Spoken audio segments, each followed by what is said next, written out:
Situation back. You will see him in all return situations. Now they may switch, and Don Cockcroft will be kicking off. And they do switch as Harper now goes to the far side.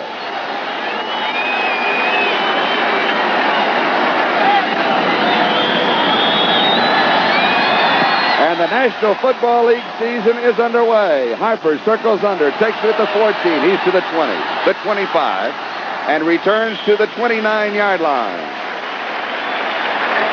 Randy Rich of the Browns is the man who made the tackle, along with Ron Bolton. The officials will spot the ball at the 30-yard line. Matt Robinson is the quarterback. Notice the wrapping on that right hand. That can give him some problems, Lynn. Well, they're going to take an opportunity to see what he does from center because they do not want to fumble at this stage of the game. Scott Durking, number 25, Kevin Long, 33, are the two running backs. Kevin Long gets the first call, and he picks up 3 yards to the 33. It'll be 2nd down and 7. Mike St. Clair makes the tackle.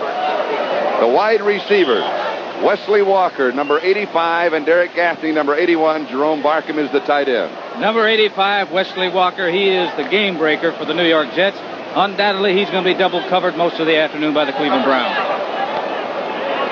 2nd down, 7. Walker wide to the near side. Kevin Long. 38-yard line, 3rd down and 2. Jerry Shirk, Mickey Sims make the tackle. We'd like to welcome those of you across the nation that are now joining us. The Cleveland Browns kicking off to the New York Jets. The Jets have the ball at their own 38-yard line, 3rd down and 2. This has been their opening series. Mickey Schuler comes in, 2 tight ends on the set. Woody Bennett, Clark Gaines, and Kevin Long are in. 3rd down and 2. Clark Gaines in motion. First down, Kevin Long to the 41-yard line. Tom Darden made the tackle. The offensive line for the Jets from left to right is Chris Ward, Randy Rasmussen, Joe Fields, Eric Cunningham, and Marvin Powell. You know, you talk about that offensive line of the New York Jets. Many feel it as good as any offensive line in the National Football League, particularly the 2 offensive tackles, 72 Chris Ward, 79 Marvin Powell. Jets first down, their own 41. Opening drive of the ball game. Bruce Harper, who stayed in, he is brought down at the 45-yard line by Lyle Alzado, and he picks up 4 yards on the play. Number 77, Lyle Alzado. He has a little stunt going on right now. He's taking the inside, and he happens to be guessing right because he's going right in the direction of the ball carrier. And he comes up and makes the tackle along with number 59, Charlie Hall. But he made about 3 yards. 2nd down and 6. Gaffney in motion. First pass is complete to Walker. First down the sidelines, out of bounds. Oliver Davis stops it. Well, there's a man they want to get the football to, number 85, and particularly in the open field with his tremendous speed. They want a defensive back to have to make an open field tackle on him.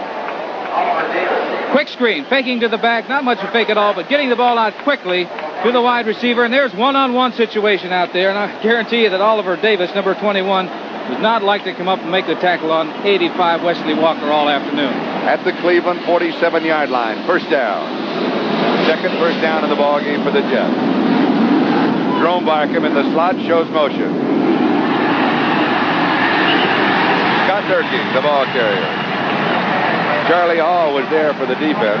Let's look at that Cleveland defense with Mike St. Clair, Mickey Sims, Jerry Shirk, and Lyle Alzado up front. Lyle Alzado, number 77, is the new man in town, and they need his pass rush. But the man that stabilizes that defense, number 72, Jerry Shirk, talked to him before the ball game. He said he's healthy, ready to play. Linebackers, Charlie Hall, Dick Ambrose, Clay Matthews starting on the right side.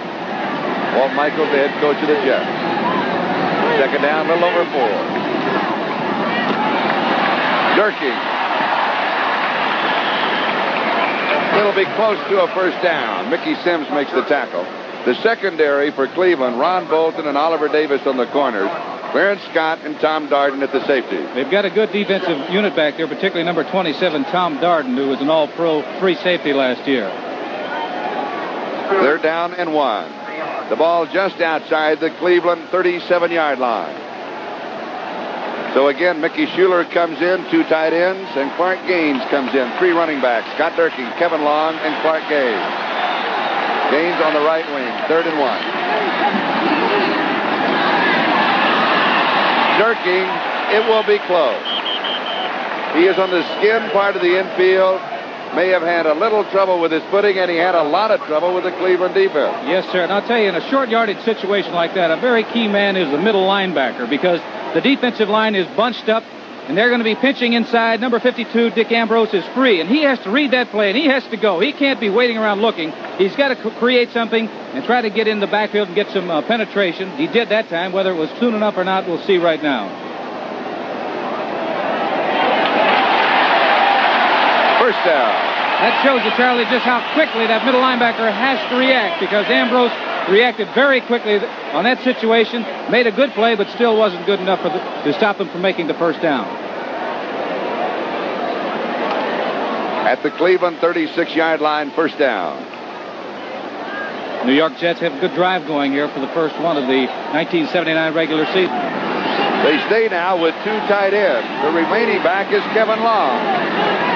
This is a throwing formation. They give instead to Long. He jumps outside. He's in trouble. Picks up a couple of yards. It'll be 2nd and 8. Lyle Alzado is there. Number 52, Dick Ambrose, on that last play along the line of scrimmage. That middle linebacker has to be quick from side to side, because he has to beat blockers to the ball carrier, and he does a fine job. Number 52, Dick Ambrose. And he made the play, even though he didn't make the tackle. He made that back change direction, enabling the rest of the defensive pursuing team to come up and make the tackle. 2nd down and 8. Now Robinson has thrown only 1 pass. It was complete to Walker. Breaking clean is Kevin Long. He may have the first down. Jerry Shirk finally stops it. I'll tell you what Robinson did very well that time. They came up. They didn't let the Cleveland Browns get set. They went on a quick count, and I think they caught them before they were really set to play defense. Sign of a good quarterback is a quarterback that's going to change his cadence. He'll go on a quick count, he'll go on medium range counts, and then he'll go on long counts, trying to confuse that defense. Make sure that they're the ones that are playing defense and not the offense playing defense. If that makes any sense.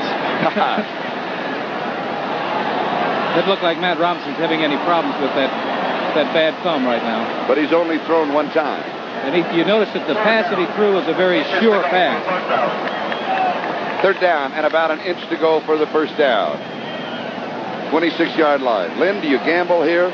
Do you go deep in the end zone, or do you just pick up the first down? I think what they're going to do is go for the first down, because they've had successes on the last 2 occasions. They don't want to bog down now. They figure they can make a couple of inches going straight ahead. Short yardage situation. Durking, Long, and Gaines, 2 tight ends. Kevin Long dives and pushed back. Dick Ambrose met him over the top, and Clay Matthews, the right linebacker, was also there. Well, I'll tell you, they talk about middle linebackers, but so far, number 52, Dick Ambrose, is showing me something, because he's been in on all these plays, these crucial plays, but unfortunately, number 77 is Lyle Alzado. Lyle says, give me anything that I can get a hold of, whether it's a face mask, the headgear, or anything. Just give me a part of that different colored jersey. And he tried to get the football, too. First down, just outside the 25-yard line of Cleveland. Jets started this drive back on their own 30-yard line. This is the 12th play of the drive. Sweep right side with Bruce Harper. 18-yard line. Alzado coming down the line. Makes the tackle on Bruce Harper. That play didn't look like much, but it picked up about 6 yards. In order to get outside, somebody has to be doing some blocking on that offensive unit. 2nd down and 4. Just outside the 18-yard line. Walker goes wide to the far side. Gaffney is wide to the near side. Running backs are split. Bruce Harper and Kevin Long. Now they close up formation.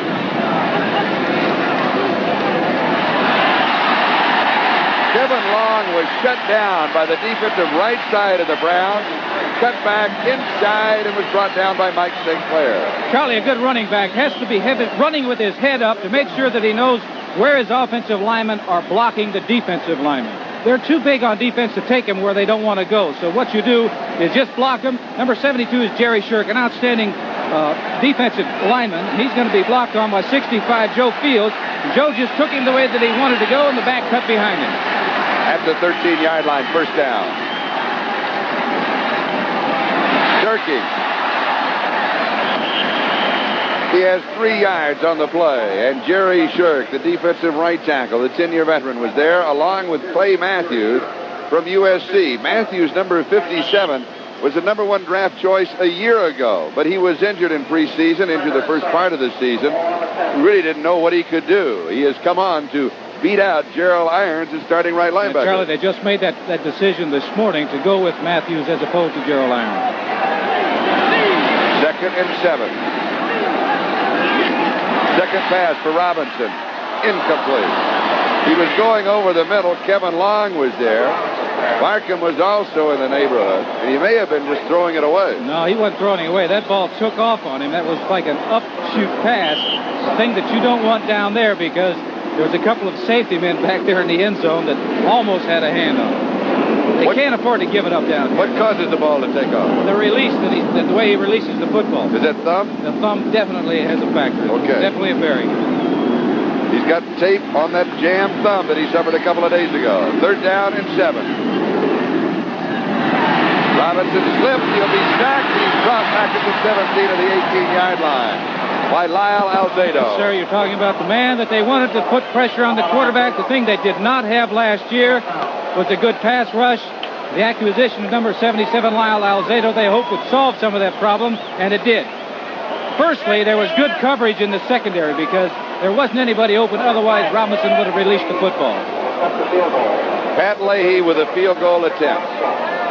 It will be from 25-yard line, an attempt of 35 yards. Timoresco holding. It is up.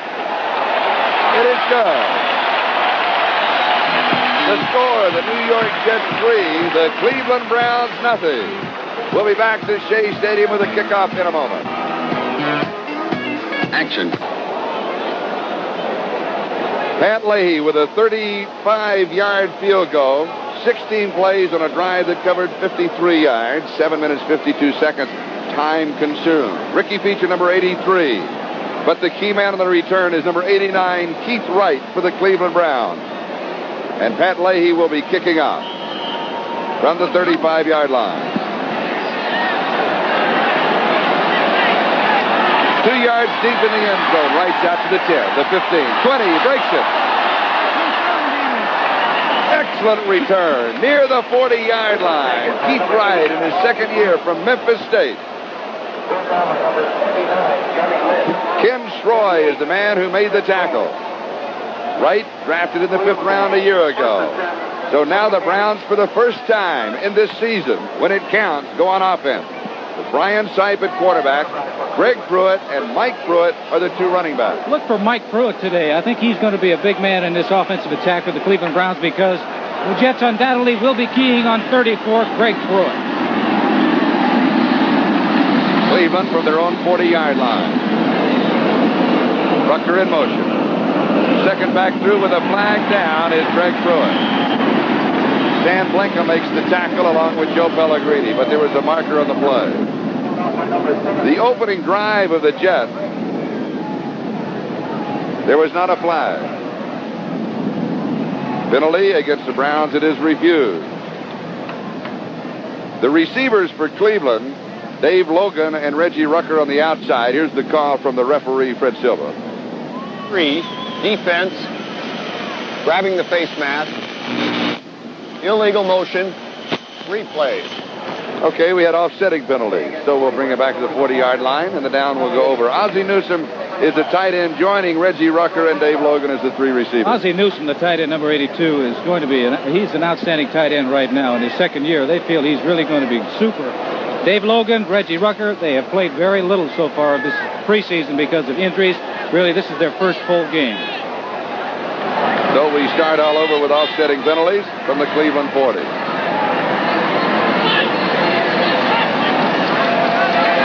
Mike Pruitt. He gets back to the line of scrimmage, and that is it. Marty Lyons is there along with Stan Blanca. The offensive line for the Cleveland Browns, Doug Deacon, George Beeler, Tom DeLeon, Robert E. Jackson, and Henry Shepard. This is a good offensive line, and Brian Sight felt that offensive unit of the Cleveland Browns can move the football against anybody.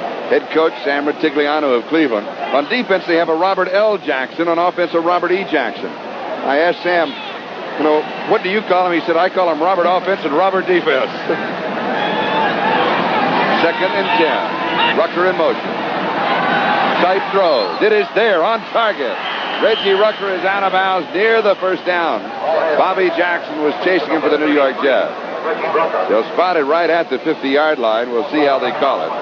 It will be a first down. Reggie Rucker missed most of the preseason because of a leg pull or muscle in his leg pull, but looked like he was completely free and healthy on that play.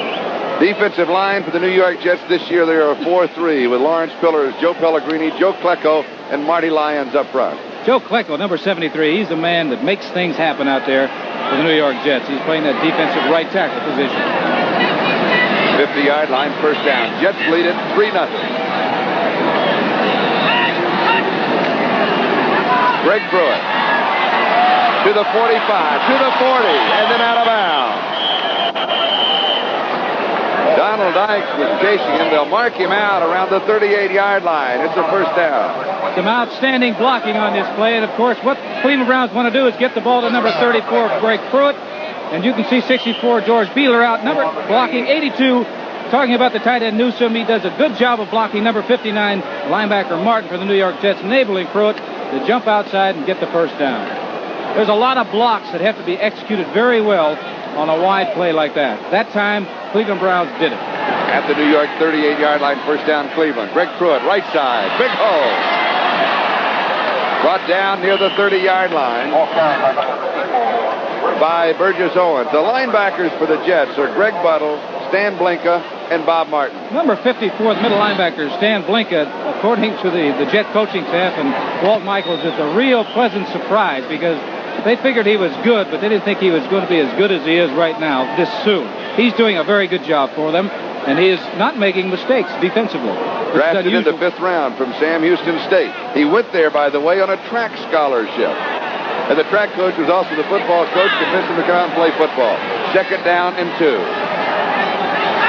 The New York 30-yard line, straight ahead is Mike Pruitt, leaves near the 26. He'll have the first down. The secondary for the Jets, Bobby Jackson, Donald Dykes, the rookie at right corner, Schaefer Suggs, Burgess Owens at the safety. Number 26, Donald Dykes, not only does an outstanding job playing defense, but he is dynamite in rushing that punter and that extra point and field goal kicker. He's blocked 2 already in preseason. First down Cleveland, New York 26-yard line. 12 seconds on the 30-second clock. They take a lot of time. 7 seconds. 5 seconds. The play gets off with 3 seconds on the 30-second clock. Pruitt on a sweep is out of bounds. This is Mike Pruitt of Purdue. Marty Lyons, the number 1 draft choice from Alabama, defensive right end, and Bob Martin, the right linebacker, were both chasing him. A gain of a yard. It'll be 2nd down and 9. You can credit a fine defensive effort that time by number 22, Burgess Owens, and number 93, Marty Lyons, because they wouldn't let him inside. They kept stringing out that offensive line and stringing it out till the rest of the pursuing defensive unit could catch up. 2nd down 9 at the New York 25-yard line. And then, like we said in the opening, both ball clubs, strong offenses last year. They start with strong offenses this year. Quick opener, Greg Pruitt. Pruitt's in the clear. Inside the 10-yard line. 34. Greg Buttle makes the stop on Greg Pruitt. And Bobby Jackson was also there. Charlie, a quick opening play that time on a quick count, hoping to catch the New York Jets. Maybe not totally prepared for the play. Number 54, Stan Blinka. He's making a read, but he is dead because number 54, the center, Tom DeLeon, is right there. He had the proper angle to block him, and there was no way that Blinka could make the play. Good execution by the Cleveland Browns. At the 8-yard line, first down, goal to go Cleveland. Jets lead it 3-0. 3:42, time remaining, first quarter from Shea Stadium. Mike Pruitt. Close to the 5-yard line. It'll be 2nd down and goal to go. and Joe Klecko makes the tackle. Of course, a lot of ball games starting earlier today. Houston had to come from behind to defeat Washington 29-27. It was Philadelphia over the Giants 23-17. Giants gave them a bit of trouble early, but that was it. Finally, in a close one. Look at this. Hello. And Minnesota over San Francisco, but the 49ers put more points on the scoreboard than anybody thought they would. Pruitt's in trouble. Good defensive play. Greg Bottle, and listen to the fans here at Shea Stadium. There was absolutely no place for him to go on that play because the defensive unit of the New York Jets really did a fine job. You can see it's a pitch out, hoping to get outside or hoping to cut back. He doesn't care, but Buttle, 51, is playing very, very well. And Lawrence Pillars is the man who caused a lot of problems. Coming up from the inside, making sure he could not cut back. So Pruitt had absolutely nowhere to go. Good defensive play by the New York Jets. So it's now third down goal to go at the 12. And don't forget the Browns, of course, if Don Cockcroft, an excellent field goal kicker. Sipe to throw, sends everybody out. It is there, touchdown to Greg Pruitt. He had to pinpoint that pass. Reggie Rucker, number 33, was also out there, but 34, Pruitt, was coming down and running toward the corner of the end zone. They had a blitz on, but it was picked up very nicely by the Cleveland Browns. Good release, good timing by Brian Sipe. Pruitt is there, 6 points on the board. 60 yards on the drive in 10 plays, and Cockcroft to attempt the point after. Dave Logan holds. The kick is up. There's a flag down. The kick was through the uprights, but there's a marker on the play.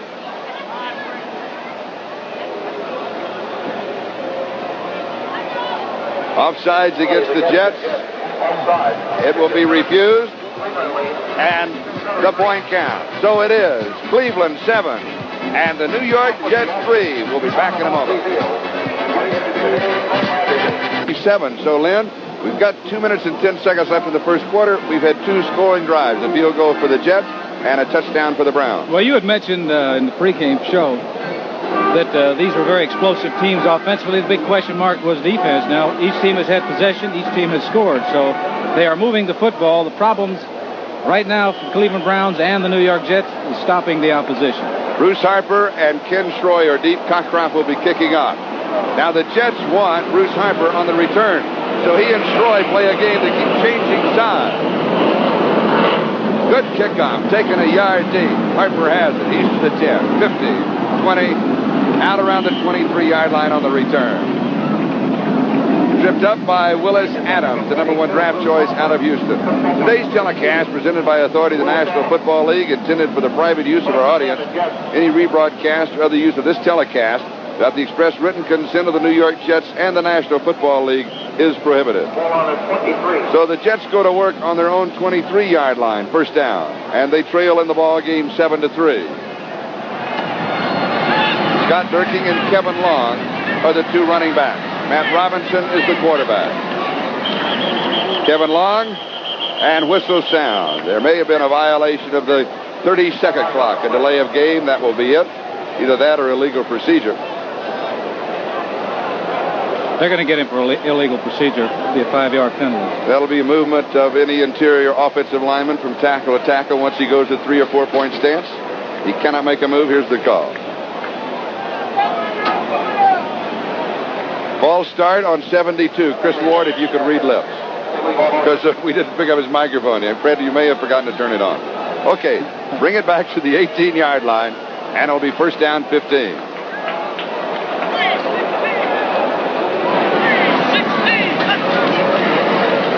Good fake. Robinson throws. It is incomplete. Going to Derek Gaffney. And around the 34-yard line, Ron Bolton had the defensive coverage. Had a lot of zip on the ball that time. I'm talking about Matt Robinson. He was just a hair off in the throw to Derek Gaffney. It's been a great catch if he'd been able to come up with it.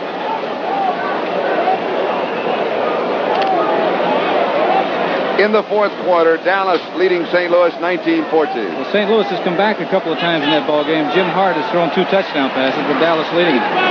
Bruce Harper and Clark Gaines are the 2 running backs. It's 2nd and 15, passing down. Barkham in motion. Draw. Harper for the first down. Oliver Davis finally stopped him at the 36-yard line.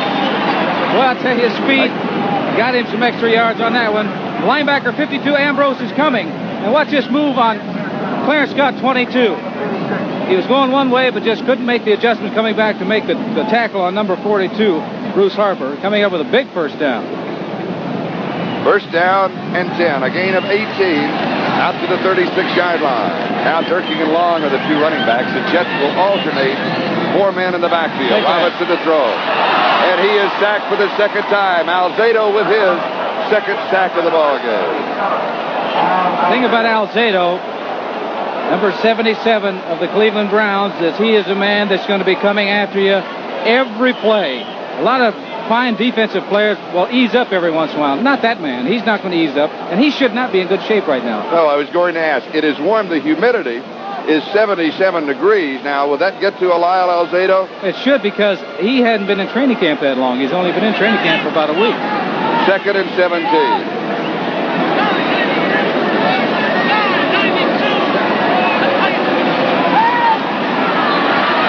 Robinson throws. It's there. Barkham down at the 40-yard line. Clarence Scott making the tackle. So it will be 3rd down in the neighborhood of 6 yards to go for the first down. A pickup of 11 on the play. Number 83, Jerome Barkham, is the key man in the passing attack because, here's one reason, he's an outstanding receiver. Secondly, when you have a guy like Wesley Walker, number 85, defensively you must double cover him. That means that a man like Jerome Barkham is going to get single coverage. 13 seconds remaining in the first quarter. 4 out in the pattern. Deep and long and incomplete.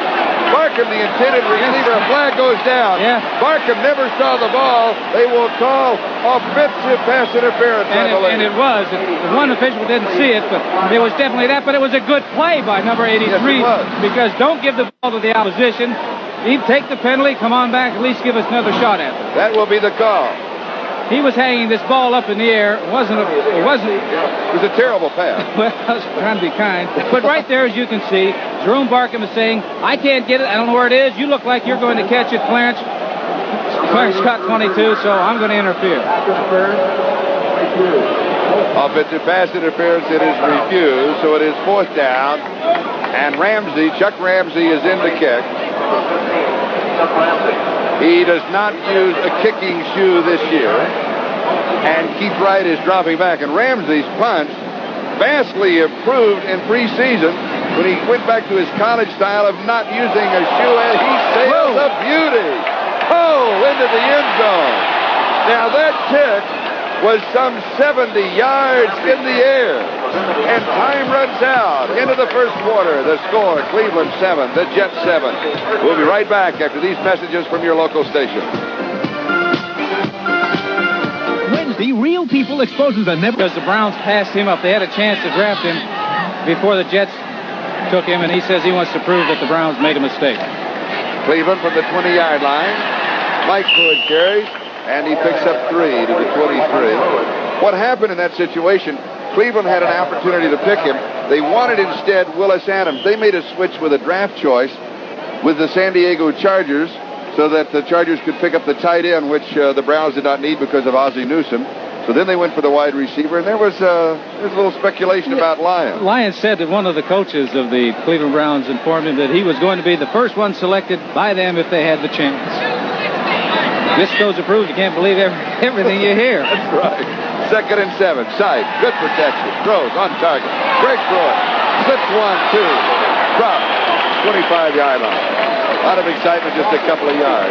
It'll be 3rd down and 5. Stan Blanca finally got it. So Brian Sipe is now 3 for 3. And it makes pretty good sense to go to that man, number 34, Greg Pruitt, because he was hemmed in, but he escaped a couple of guys before they finally came and made the tackle. But The Jets know this. When he has the football, you better get some gang tackling over. Get some people over there because you don't want one-on-one on Pruitt. Walt Michaels claims it's the number that he wears. Because that's Walt Michaels' old number when he played.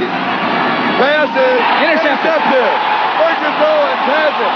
Pruitt slipped. Owens came right over the top with the interception.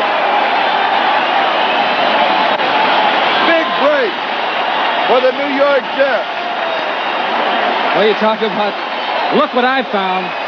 Burgess Owens is an outstanding safety man for the New York Jets, but Pruitt slipped on that play, and I think probably why he did is because, Charlie, you know, it rained earlier in the day, and that part of the field was not covered by the tarp, so it could be a little slick out there on the grass.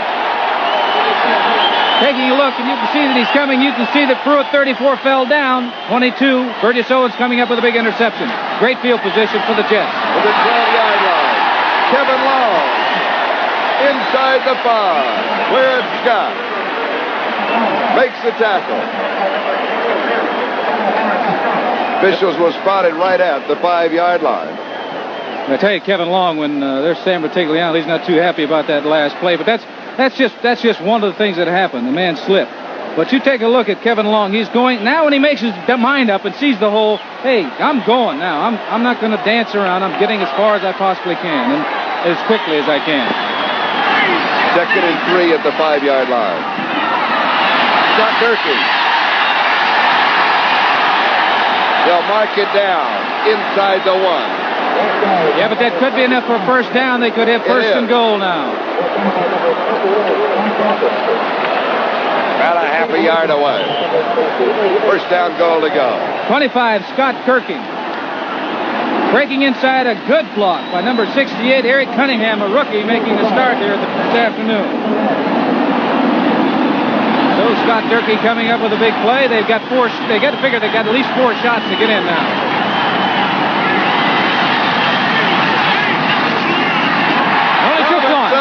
Over the top. Jets have the lead. 9-7, extra points still to come. Well, I guess Matt decided to go with his best ball carrier in a situation like that, Charlie. He wasn't going to chance any fumbles and losing any yards on first down. Take a shot there. He could actually take 2 quarterback shots, but he didn't make it. And he had 2 more plays, really, from that situation to try to get it in. Because you got to figure you got 4 downs. You're inside the 2-yard line. You got 4 downs to make a touchdown. Tim Moresco to hold. Pat Leahy with the extra point attempt. Flags are down. It is blocked. Alzado is hurt. He is still down. And there were 2 markers on the play. Cleveland was offside, so they will kick over. He might have knocked the wind out of him, Charlie. You're supposed to block it with your hands, not your stomach. Right through the middle. That's the spot that a kicker doesn't want to see. Oh, yes. In the breadbasket.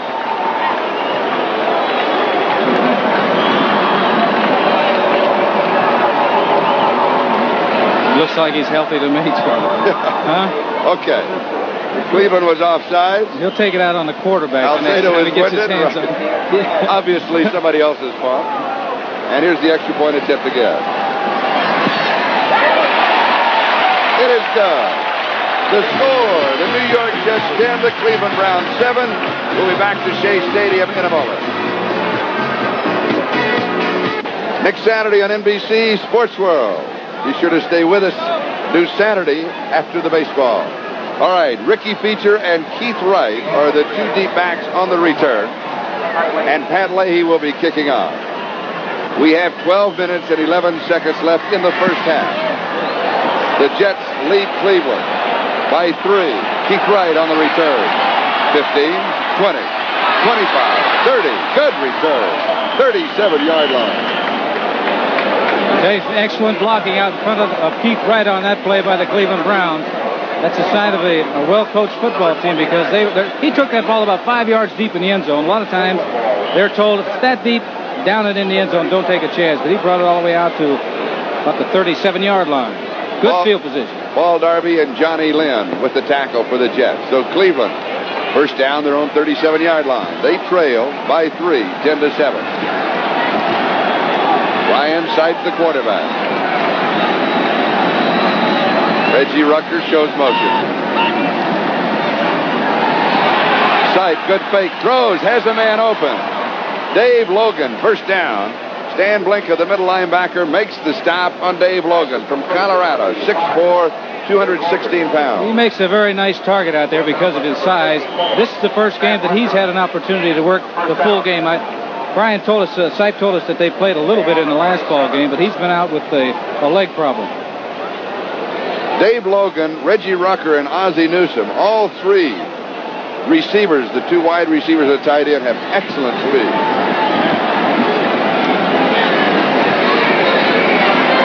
At the New York 47-yard line, Mike Pruitt. And Stan Blinka makes the tackle, the middle linebacker for the New York Jets. This man is improved greatly over the last couple of years. Mike Pruitt, the #1 draft choice out of Purdue University, is coming along slowly, but now he's becoming more and more Cleveland Brown offensive unit. He's got to block. He's got to be able to block, because when you have Greg Pruitt in the backfield, this man, Sam Bertigliano, wants to get the football through it, and wisely so. 2nd and 3.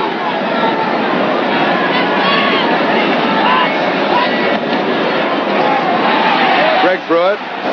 Put up by number 73, Joe Quinto. First down. First down, Cleveland. 37-yard line, first down.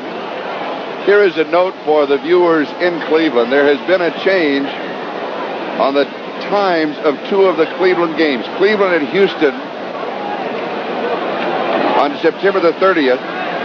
This is for a television time. Will be a 1 o'clock start. At Pittsburgh and Cleveland on October the 7th is now a 4 o'clock game. So if you'll file those 2 notes away. Sipe throws, has a man, and it is complete. Reggie Rucker.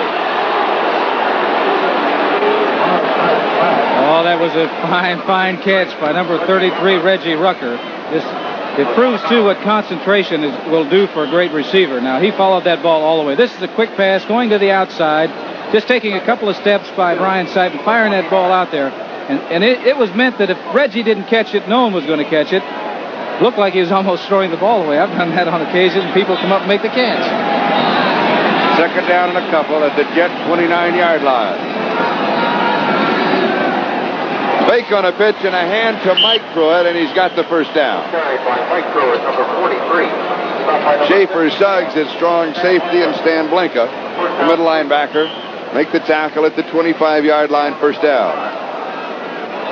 Well, the Cleveland Browns have moved the football each time they had it. Their only problem was the interception, and that came on kind of a freak situation when the running back slipped and fell.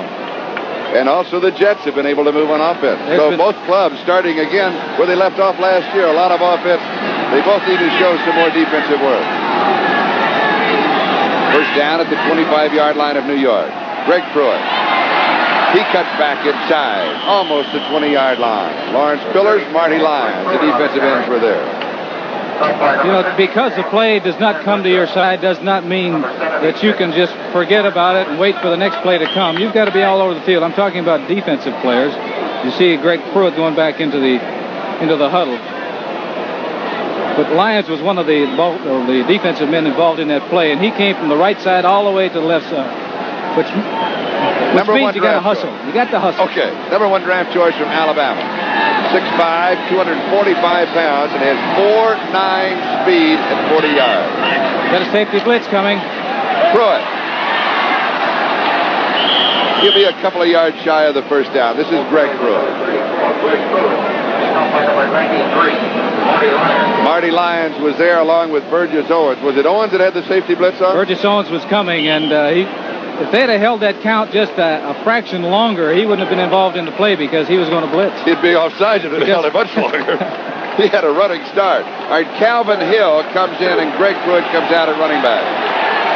Cleveland receives a good hand here in New York, possibly the Brooklyn connection of the Browns. We'll talk about that. 3rd down and 2.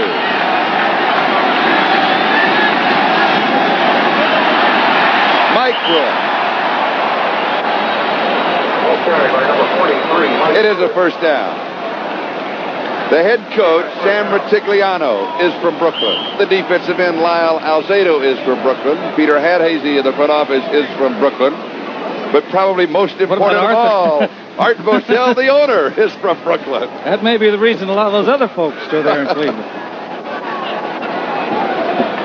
There's Sam Retigliano. I know this about Art Modell. He's a Clevelandite. He is now, for sure. At the 14-yard line, Sight goes into the end zone. It is knocked away. Good defensive play by the rookie, Donald Dice, the number 3 draft choice from Southeast Louisiana. Keith Wright, the intended receiver. Good defensive play. Ryan Sight was going to the flag of the end zone or a corner pattern. He did not throw. You can see the ball wobbling there. The man had the defensive man beat for a step. The ball had been there a little quicker. It might have been a touchdown. But it was a good defensive play by Donald Dykes, number 26 of the Jets. 2nd and 10 at the New York 14-yard line. Just over 7 minutes, time remaining in the first half. Sight throws to the corner and he overthrows Dave Logan. And Logan had a step on his man, Donald Dykes. So they're picking on the rookie at the corner. Well, they're testing him. They had a safety blitz on this time. He got rid of the ball. He had to because Joe Klecko, 73, is giving him a little greeting right there. But as you can see, Logan had a step on number 26, Donald Dykes. Had the ball been on the money, it would have been 6. Greg Pruitt comes back in, and Mike Pruitt comes out. Charlie, that shows what a pass rush will do because he had to throw that ball before he was really set and wanted to throw it. Greg Pruitt and Calvin Hill are the 2 running backs. Logan is wide to the far side. Rucker wide to the near side. Ozzie Newsome, the tight end. Into the corner one more time. It is incomplete. Exactly the same play. Well, going to Logan, trying to just loft it in the corner over the defender. I know the people from Cleveland realize that Dave Logan was an outstanding athlete at Colorado. One of the sports he played was basketball. So Brian probably figured that here's a man that has 4 or 5 inch advantage over the defensive man. Get it up in the air. His man, number 85, Logan, has just as good a chance of getting it as a defensive man, or a better chance of getting it. Was there a flag down yet? Holding is refused. So now the field goal team will come in. It'll be 4th and 10 at the 14-yard line. The kick will come from around the 21. Don Cockcroft, the National Football League's all-time most accurate field goal kicker. His average is 67%. Dave Logan holding at the 21. A kick of 31 yards to tie it up. It is good from 31 yards. And the score is now tied. Cleveland 10, the Jets 10, 6:57 left in the first half. 49 yards, 11 plays to the field goal to tie it up at 10-10. With 6:57 left to go in the second quarter. Bruce Harper and Ken Schroy are deep. Now, at this moment, Harper's on the left side of the screen, but when Cockcroft kicks off, he could well be on the right side. But they play a little game because they want Harper to get the football. Well, unless it's completely away from him, he's going to go get it. Schroy, number 48, has sure hands back there, but he's back there for another reason. He's back there to block. Cockcroft is now set.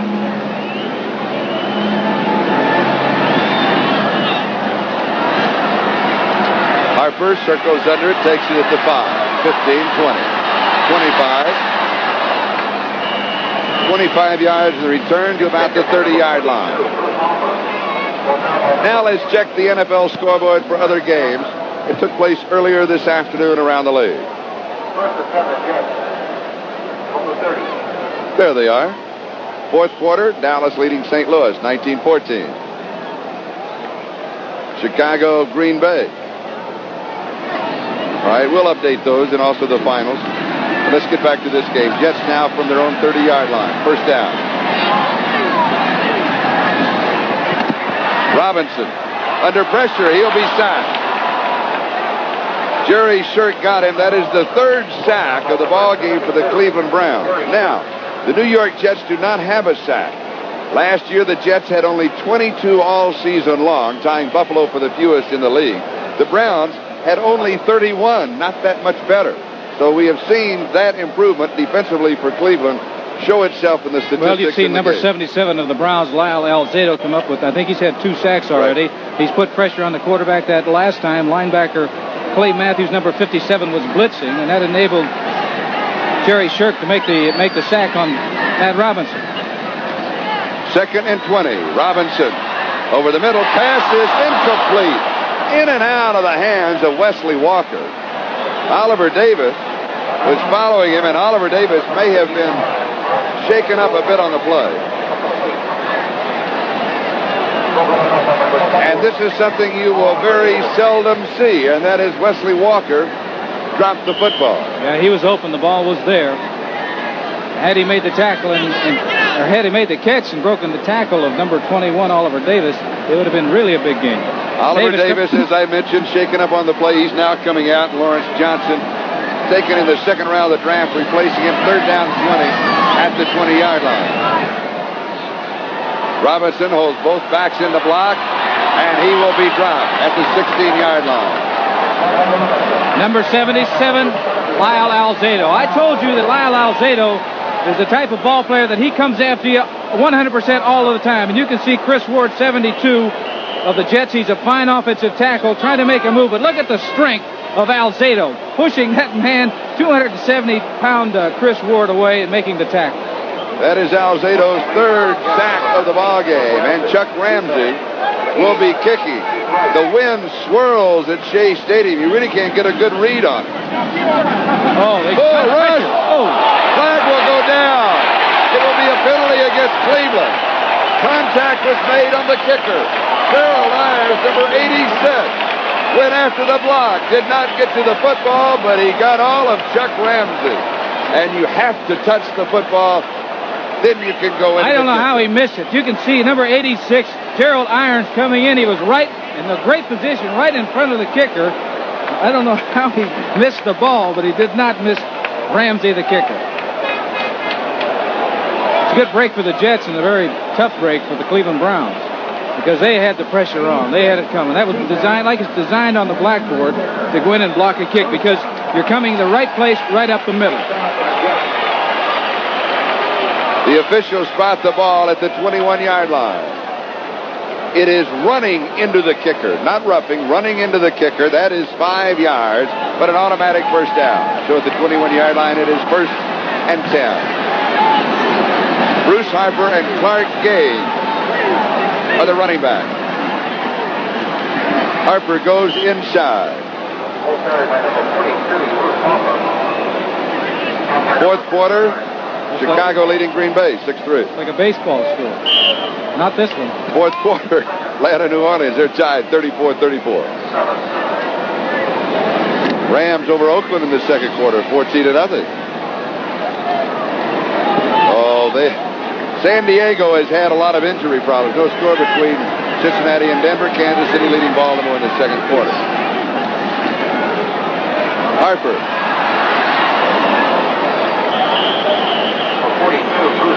Clay Matthews makes the tackle. I want to mention about San Diego.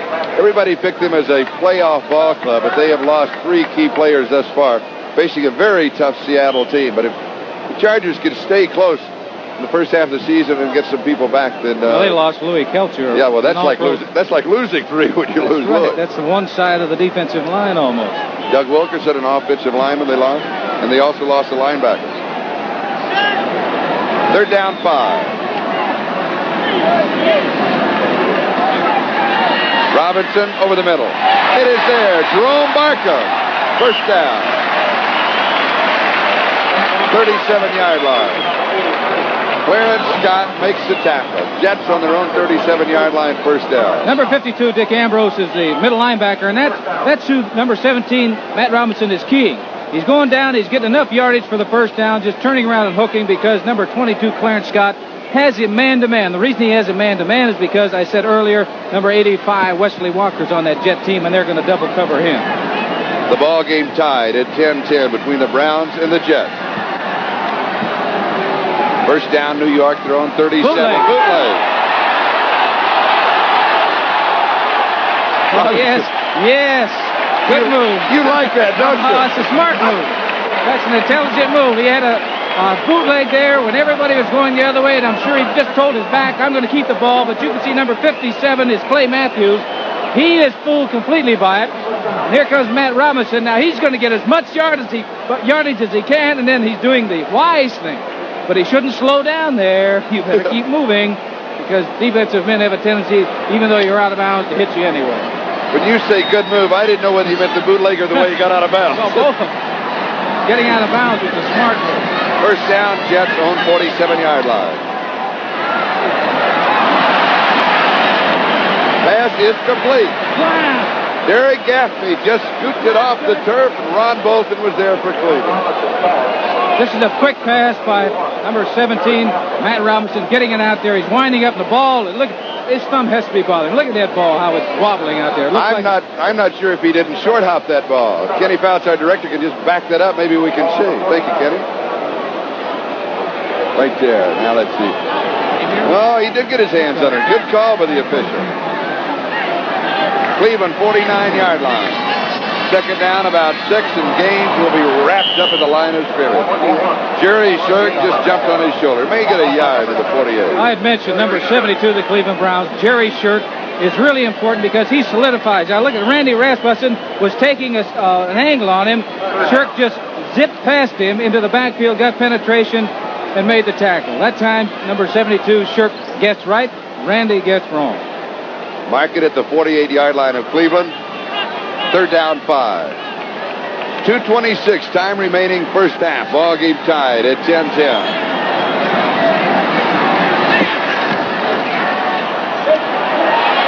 Delay over the middle. Clark Gage. Dick Ambrose makes the tackle, 37-yard line. Good play. You can see a game between Lyle Alzady, 77, 72, Jerry Shirk. They're crisscrossing or changing their lanes to rush the passer. But wide open was number 21, Clark Gaines, and coming up with a big play and a first down. Robinson just got the ball off in time. And the 2-minute warning is now given to both benches. And we'll take a timeout. And we're tied up at Shea, 10-10. Sports World next Saturday, the Marlboro Cup and the IAF World Series at Track and Field for Brussels, the 10,000. The what? The Brussels 10,000. Gotcha. All right, this is number 92, Rich Dimmler, the rookie from USC, fifth-round draft choice. He has replaced Mickey Sims, the defensive left tackle, in this series. Jets at the Cleveland 37, first down, and whistle sound. Flags are down. Illegal procedure against New York. That'll be for a movement by an interior lineman. That's an automatic call. Let's go back to Sports World. New time. It's now on Saturdays after the baseball game. Here's the call from the referee. And he was having microphone problems. We're not picking it up. But anyway, that's what it was. False start. It's on Chris Ward. On the IAF World Series of Track and Field on Sports World, we had the Oslo Mile. You saw Sebastian Coe, 3:49 flat. So the Zurich Sprints, and the coverage of that same race, you saw Sebastian Coe set the world record at 1,500. And we now go to Brussels and the 10,000. That'll be on next Saturday. Robinson drops it off. Pass is complete to Bruce Harper, and he is down inside the 40-yard line. Pass was complete, but not for very much. Generally, the running backs, the responsibility of covering the running back is a linebacker, and the linebackers were out on him that time. Clay Matthews is the man who got him. It'll be second down, 12. 39-yard line of Cleveland.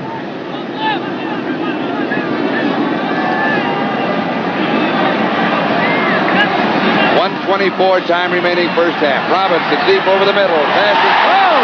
Yes! Gaffney, a one-hand catch. Pulls it down. 23-yard line, first down. Jets are ready to go. Charlie, he's got to be smiling after that one. That was a great catch. New York takes the timeout. 1:08 time remaining.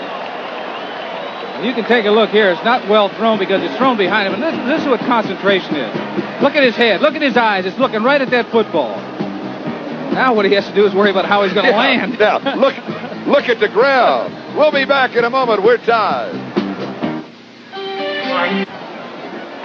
You want to know what a great catch is? Here's one. The ball is not thrown well. It's wobbly. It's thrown behind, but number 81, Derek Gaffney. That's a tremendous. That's a Super Bowl catch right there. And great coverage by our cameramen here. Yes, they're all on our line. Thank you, men. And also to Mike Weissman, Kenny Fouts in the truck. All right, first down, Jets. 23-yard line. The draw. It'll lose at least a yard. While Alzado was there to stop Clark Gage. Well, they've got this is their 2-minute drill. They've got less than 1 minute remaining in the football game. They had 2 plays called, hoping that they would break that one, but it didn't work. They probably have a pass play now. 2nd and 11. Into coverage, tipped away, no good. He is not throwing that ball well. That ball is floating. He's not getting a good rotation on the football, and I'm sure that Walt Michaels is taking a very close look at Matt Robinson. You're seeing Scott Durking right there, but Durking's the intended receiver, and Matthews broke it up. But watch the pass. He's bringing that ball way down around his hip and throwing it. Look at how it's wobbling down there, and it isn't getting to the receiver with any velocity on it. And I've seen him throw before. We saw him throw a couple of weeks ago, and that's not the same Matt Robinson. Actually, Durking is the one that knocked the ball away. It would have been intercepted. That's a good play by Scott Durkin. 3rd down and 11. Jets have thrown 24. 44 seconds left to go, first half. Robinson drops it off, right flat. Good fake. Clark Gage. He will come up shy of the first down. Oh, he shouldn't call timeout now. It's 4th down. They got to go for the field goal. It'll be 4th down and a couple. Jets have the timeout. 31 seconds left. We'll be back to Shea Stadium in a moment. We're tied at 10-10.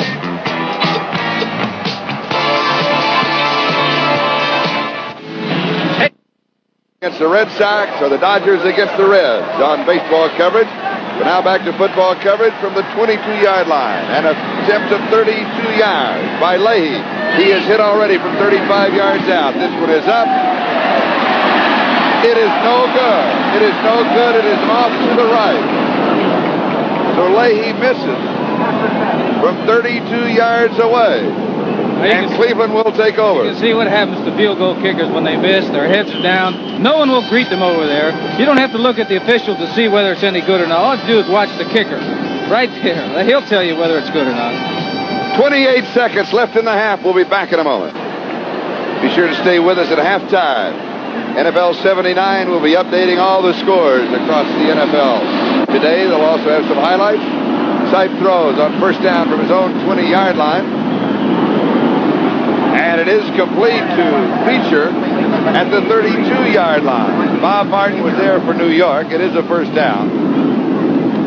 22 seconds on the clock. You know, when the Jets called timeout earlier, Charlie, I thought it was a mistake because they should have just let it run down. The only thing they were going to do is kick a field goal or attempt to it. Now they have 22 seconds left, which they would not have had if they'd let the clock run down. That's not to say that they're going to do anything, but at least they have the opportunity now, what they would not have if they hadn't called timeout so quickly. Sipe to throw. Lots of time. Goes deep. Tip. Incomplete. Ozzie Newsome, the intended receiver. Excuse me. Schaefer Suggs knocked it away. It'll be 2nd down and 10 back at the Cleveland 32-yard line. Good point that you made because you simply do not want to give another ball club an opportunity to have the football.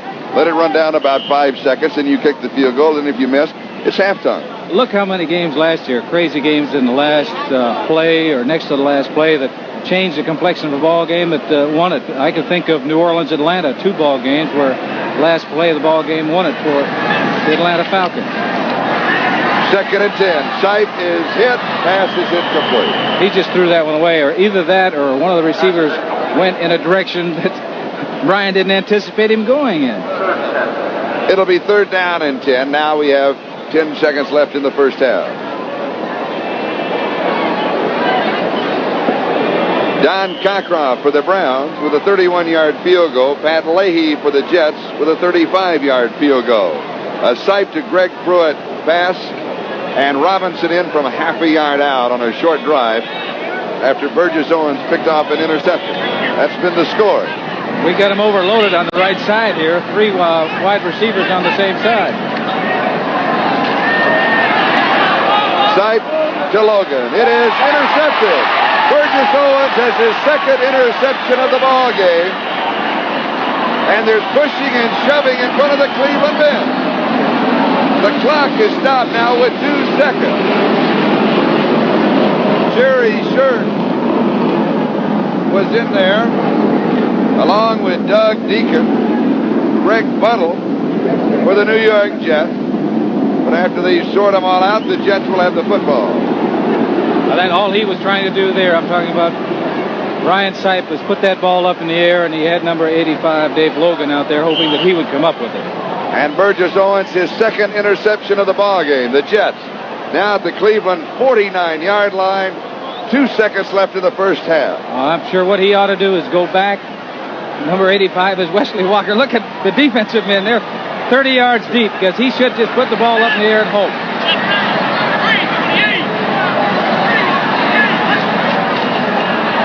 Four-man rush. He's in trouble. Breaks loose. Now he's got time to throw. He goes deep. It is tipped incomplete. Ron Bolton knocks it away. Gaffney, the intended receiver.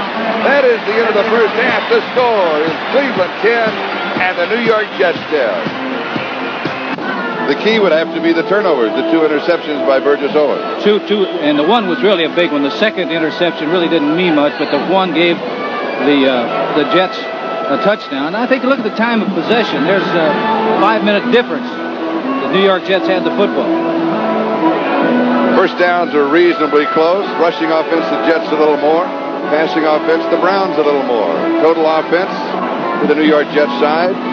Sipe completing 6 of 13, and Robinson completing 8 of 14. But as you pointed out, Lenny, he simply is not throwing the ball that well, and they do have Richard Todd.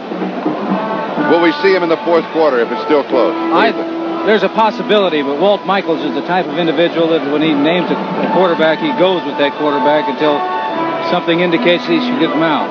Number 89 is Keith Wright for the Cleveland Browns. Number 83 is Ricky Feature. And Pat Leahy will be kicking off to start the second half.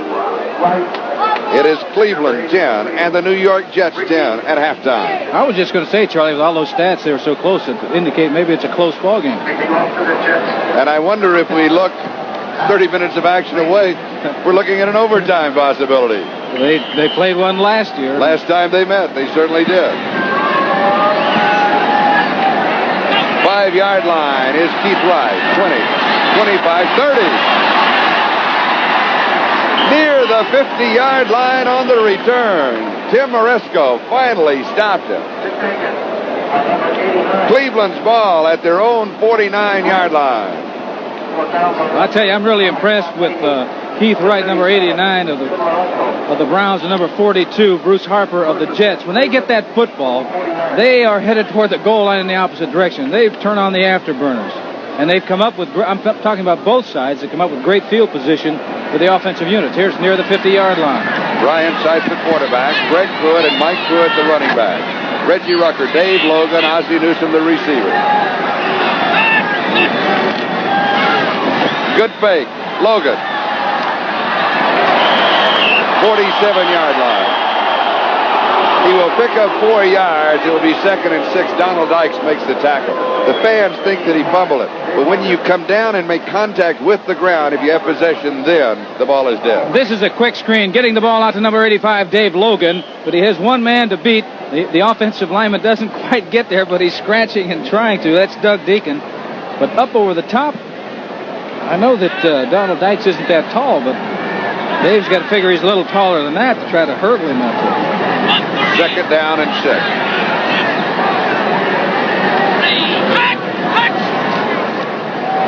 Pruitt, sweep right side. No gain. He is stacked up.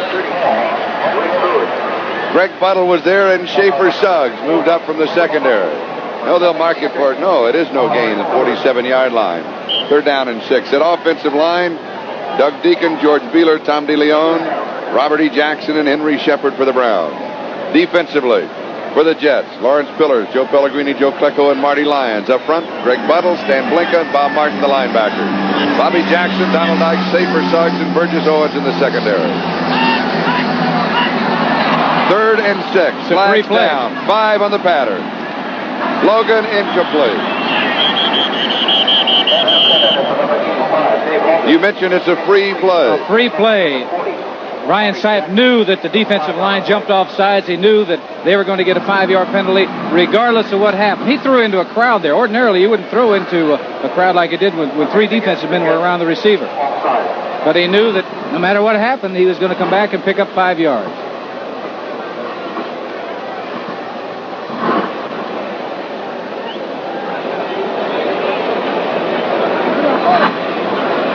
He's changing the cadence, too, which is really good. If you get that defense offside, tuned to a certain cadence count and you change up, a lot of times you'll catch those defensive men moving. And that's what happened on that play.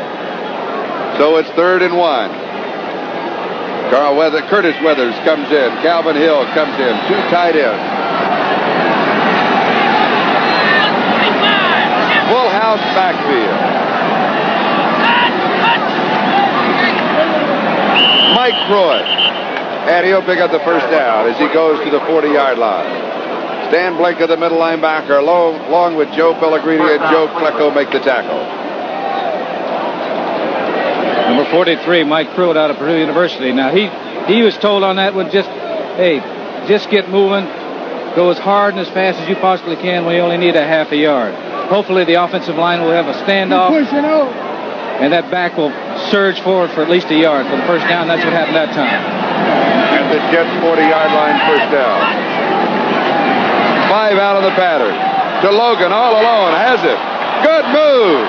Gets an extra 6 or 7 yards. Dave Logan in his 4th year from Colorado. Well, I'll tell you, Ryan Sipe did an excellent job of getting this ball off because Joe Klecko was coming, but it was a good throw right on the numbers. Brother, that's where you want the football. And now coming up with a good move, picking up a couple of extra yards. But I said number 73 is Joe Klecko. Now, he's much like Alzado. He's coming all the time. And Sipe, this is what I get for my efforts, eh? At the New York 17-yard line, first down Cleveland. Sipe to throw again. He's got him. He's got him. Touchdown.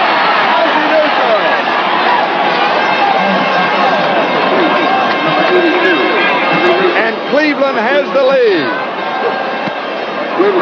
This is Charlie Jones, Lynn Dawson at Shea Stadium. And Brian Sipe, a touchdown pass to Ozzie Newsome. It covered 17 yards. Here it is. Wide open, a fine pass, right where you want it. And look at that. Number 82 is Ozzie Newsome looking the ball all the way. He had his man beat. It was with a pattern toward the corner of the end zone. As you can see, the ball was perfectly thrown. Number 22 is Burgess Owens. He didn't have a chance. That is Newsome's first catch of the ball game. 51 yards of the drive in 5 plays. Extra point is no good, but there is a flag. So we'll have a look at the penalty here.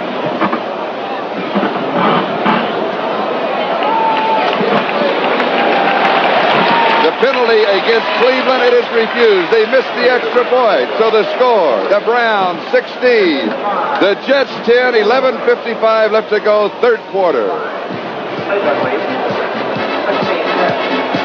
Brian Sipe has now completed 9 of 16 passes for 105 yards, 2 touchdowns, and he has been intercepted twice. Well, Bruce Harper and Ken Troy are deep. Go ahead. The last pass was really an excellent pass by Brian Sipe. It was a good call, too, because the play-action pass on first down, he came up with man-to-man coverage on Ozzie Newsome. Cockcroft kicks off. It goes through the legs of Harper. He picks it up. He's back to the 10, 15, 18-yard line. So New York has the ball on their own 18-yard line. 1st and 10. Ricky Feature making the tackle, along with Clinton Burrell. Now for the Jets. First opportunity on offense, second half, with Matt Robinson, the quarterback. Scott Durking and Kevin Long will be the running backs. Derek Gaffney, Wesley Walker, the wide receivers, Jerome Barkham, the tight end. Offensive line, Chris Ward, Randy Rasmussen, Joe Fields, Eric Cunningham, and Marvin Powell.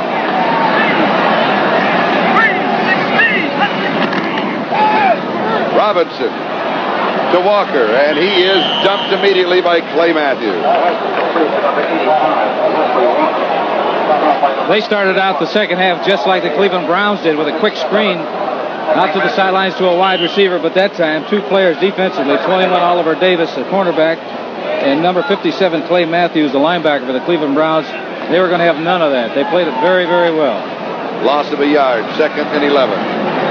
Mickey Sims is back in at left tackle, so it's Mike St. Clair, Mickey Sims, Jerry Shirk, and Lyle Alzado, that front four for Cleveland.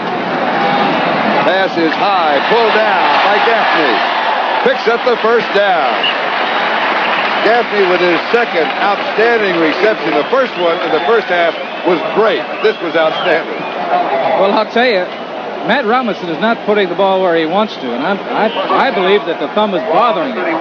The ball takes off. It's high. It's a fine catch by number 81, Derek Gaffney. Really, it's good coverage by the defensive back of the Cleveland Browns.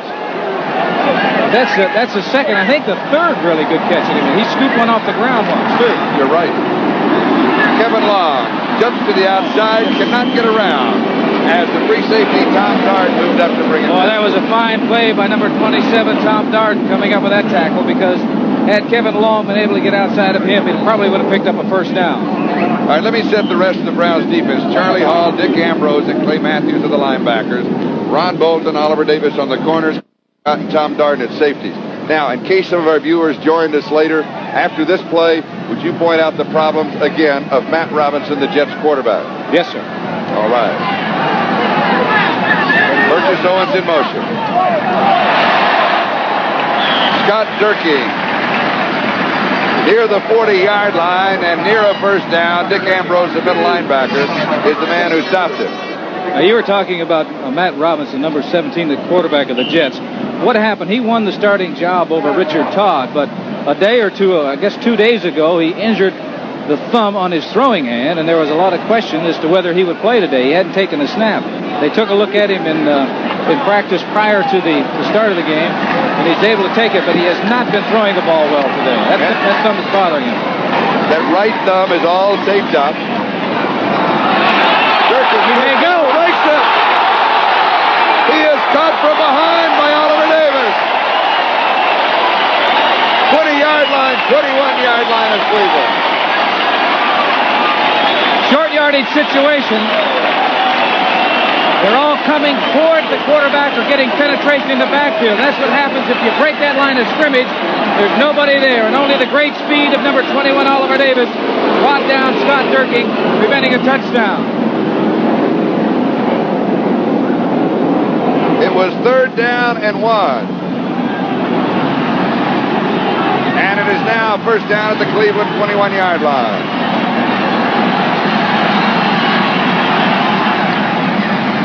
Play action. Pass complete over the middle to Jerome Barkham. Trying to get that middle linebacker, Charlie. Trying to fake, pull that middle linebacker, come up and hit that tight end quickly. Trying to freeze the linebackers. That time it worked. And even at that, the pass is completed, and I've seen some people like Bobby Lane and Billy Kilmer throw passes that never had a spiral on it. But I've seen Matt Robinson throw before, and he does. He does it today. First down, just outside the 10-yard line. Bruce Harper. Harper to the kick. Clay Matthews with a tackle. Well, I'll tell you, number 42, Bruce Harper, is not a real large man, 5'8", 177 pounds, but I think when he took off and made his cut on that run, he thought he was 230 because he was lowering his head and his shoulder going straight ahead. Now, the ball at the 6-yard line, it is conceivable the Jets, if in the next 3 plays do not score, can still pick up a first down about a half a yard away from the goal line. Kevin Long is the remaining back. And Long carries. Harper with a block, and he is overwhelmed on the left side, as is Kevin Long. Bruce Harper on the left side was trying to put up a block. It was a valiant effort, but he was just pushed aside, and Tom Darden, Oliver Davis came up to stop the play. Now Clark Gage will come in. Kevin Long comes out. The line of scrimmage is now the 9-yard line, and it's third down. Third down and 8.5 to go for a first down. And, of course, third down and 9, plus a few inches for a score. Robinson may throw to the corner. No, swing pass. Gage. 7-yard line. Number 59, Charlie Hall, the linebacker for the Cleveland Browns. Give him a lot of credit because he was not going to let Gaines, number 21, Clark Gaines, get outside on him. He prevented him from getting downfield. Field goal team is in. Tim Maresco to hold, Pat Leahy to kick. From the 14-yard line, an attempt of 24 yards.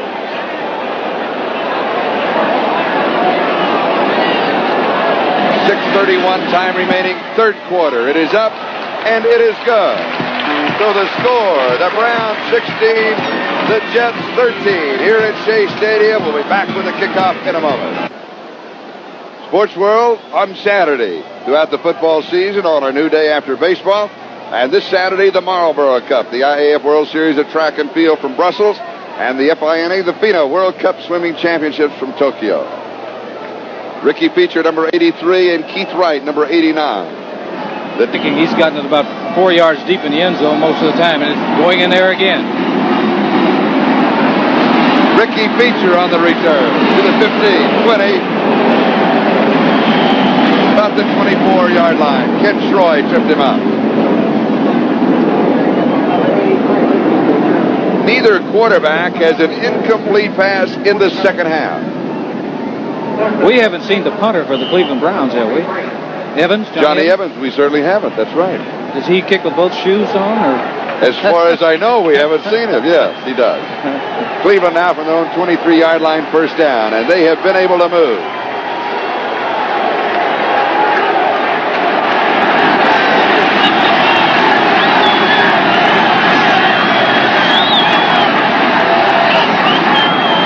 Mike Pruitt. About the 29-yard line. Greg Buttle and Stan Blinka, the two linebackers, stop him. Second down and 4. Cleveland Browns, they get that running attack going. Not only are they moving the ball and scoring points, but they're taking up a lot of time on that clock. It isn't a big factor right now with less than 6 minutes remaining, but the next quarter it's going to be.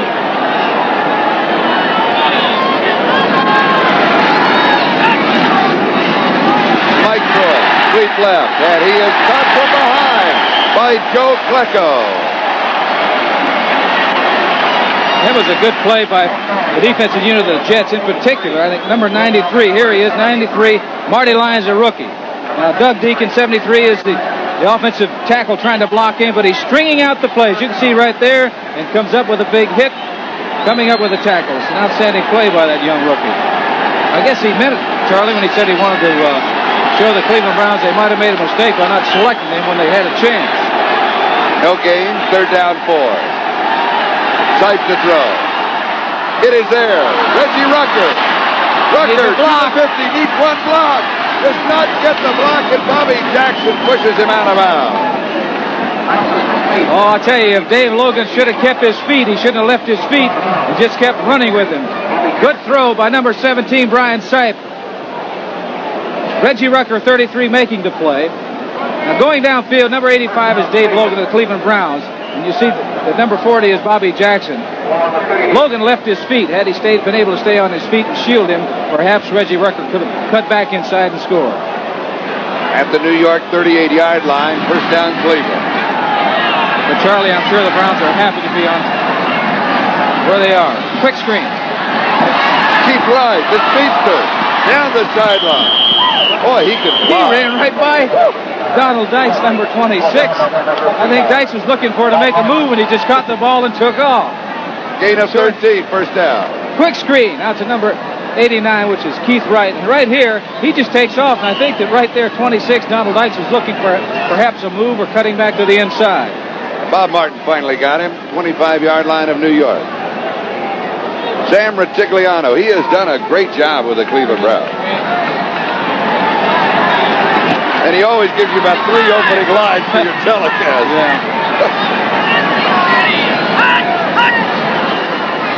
Greg Pruitt runs down a blockers, and he picks up maybe 2. Sam Blakely brings him down. Marty Lyons was also there, and Schaefer Suggs was there for the secondary. Well, I'll tell you, number 93, Marty Lyons is all over the field. As Walt Michaels is not too happy at the present time because his defense has not been able to hold the Cleveland Browns, his old football team. But number 93, Marty Lyons, is primed right now for a reverse.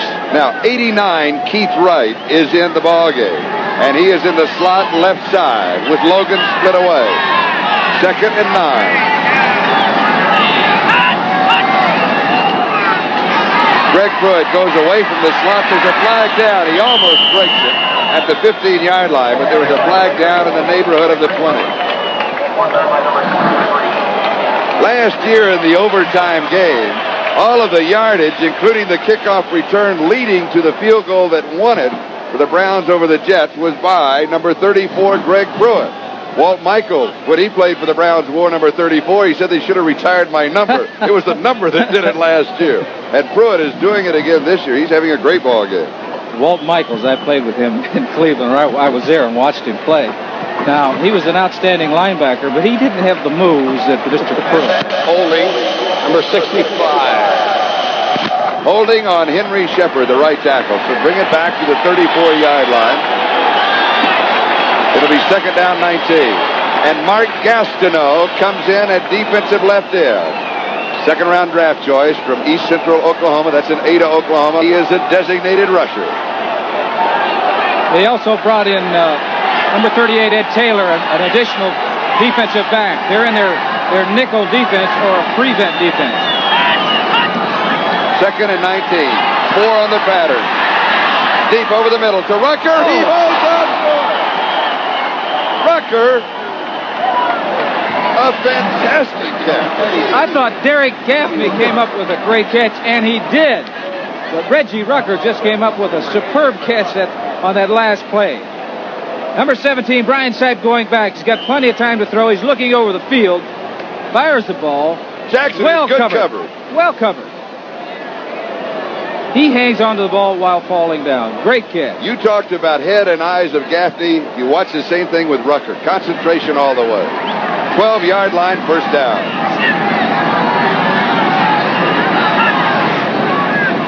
Greg Pruitt. 8-yard line. Picks up about 4.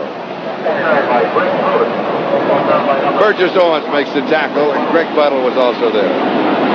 Number 99 is Mark Gastineau. He's a young rookie. He's a very aggressive individual. Now, there are certain things you don't do, or you shouldn't do. And one of them is this. Now, that's a quarterback talking, right? Well, not only that, but the ball is gone. He could have had a flag thrown. It would have been an additional 15 yards. Once the man doesn't have the ball, particularly the quarterback, you're not supposed to pound up and beat up on him. At the 9-yard line. 2nd and 7. 4-man on the pattern. Gastineau almost got sniped, set him up, and Klecko did.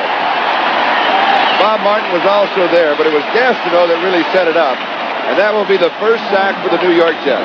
Well, I'll tell you, Gastineau is an enthusiastic individual out there. There was some speculation that he wouldn't even play. But you're taking a look at Joe Klecko trying to catch his breath. Number 99, Mark Gastineau, apparently injured his shoulder. He came in with a sling on, and they didn't know whether he was going to play. But as they say, when the bell rings. That's right. He is there. That's what you call a player. Regardless of how he feels on Sunday, he's going to get out and suit up and go out and play. 3rd down, 17. At the Jet 19-yard line.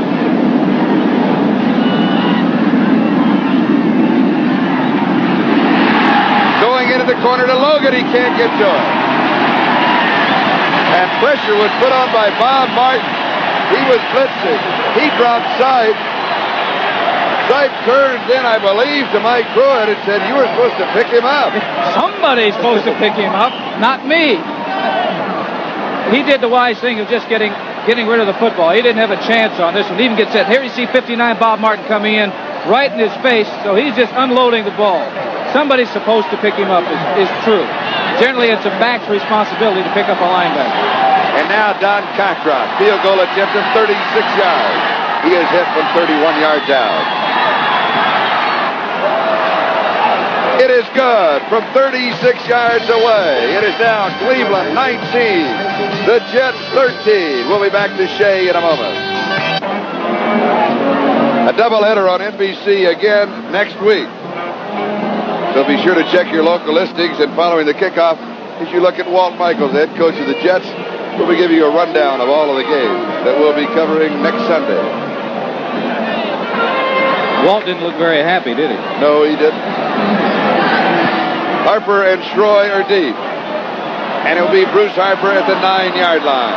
To the 20, 25, 30, 35, 37, 38-yard line. An excellent return by Bruce Harper. Pat Moriarty of the Browns is the man who made the tackle. Moriarty from Georgia Tech is a free agent. Now, we mentioned the doubleheader. Here are the games. Of course, it'll all start with NFL 79 at 12:30 Eastern Time. First half, well, we'll be in New England for the Jets-New England game. Also, there's Houston and Pittsburgh, Cincinnati at Buffalo. Second half, Oakland, San Diego, Seattle, Miami, Cleveland, Kansas City. So check the local listings in your area for the two games that you'll be watching. Play fast. Robinson has all the time in the world, and it's intercepted. Clay Matthews. Matthews to the 45, 40, 35, 30, 25. He takes a lot of time when he makes his interception. He's following his blockers down there. He's running like a fullback. Matt Robinson did not see number 57, Clay Matthews. He was looking to go to Wesley Walker from the beginning, but Wesley Walker, he was flushed out of the pocket, as you can see here. Number 77, once again, Lyle Alzado putting some heat on, but he didn't see Clay Matthews at all. He was looking for his receiver. And that's the thing that the quarterback has to do, is pick up the defensive end first. 1:21 left in the third quarter. We've got a timeout, and we'll be back to Shea Stadium in a moment. If women shaved men's faces, we Meant well in the game. No, I think his thumb is definitely bothering him. He tried to throw across the field or across the grain on that last pass, and it's always a dangerous move to do that. Matthews with the interception. Cleveland at the Jets' 24-yard line. Rucker in motion. Greg Pruitt, good hold. 21-yard line. He has 3. It'll be second down 7. We pause briefly for station identification. This is the NBC television network.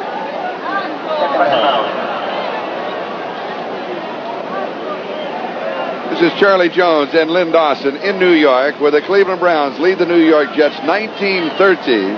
Schaefer Suggs making the last tackle. Cleveland has the ball on the New York 21-yard line. Second and 7. Side gives to Greg Pruitt. A pickup of 6. Joe Klecko makes the tackle. It'll be third down and a yard at the 15-yard line. Once again, he came up on a quick count, trying to catch that defensive unit perhaps unprepared. It was a good move because they picked up good yardage. Now they're in a short yardage situation. Cody Risen, the rookie from Texas A&M, comes in. Calvin Hill comes in, and the rookie tight end, Curtis Weathers of Mississippi, comes in. Third down and 1, short yardage. They'll show a full house backfield. And it is Calvin Hill. This will be close. Calvin Hill from Yale in his 10th year in the National Football League. Clock has been stopped now with 1 second left to go in the third quarter. We're waiting to see if we'll have a measurement.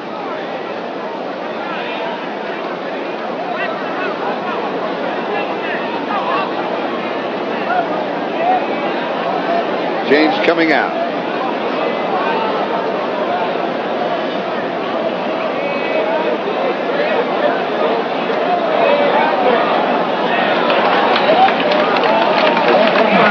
Be an interesting decision on what Sam Rutigliano is going to do. whether to go for the first down, because 3 points, 3 big points. Now they lead by 6. And now the clock will be wound, and that will be the official end of the third quarter.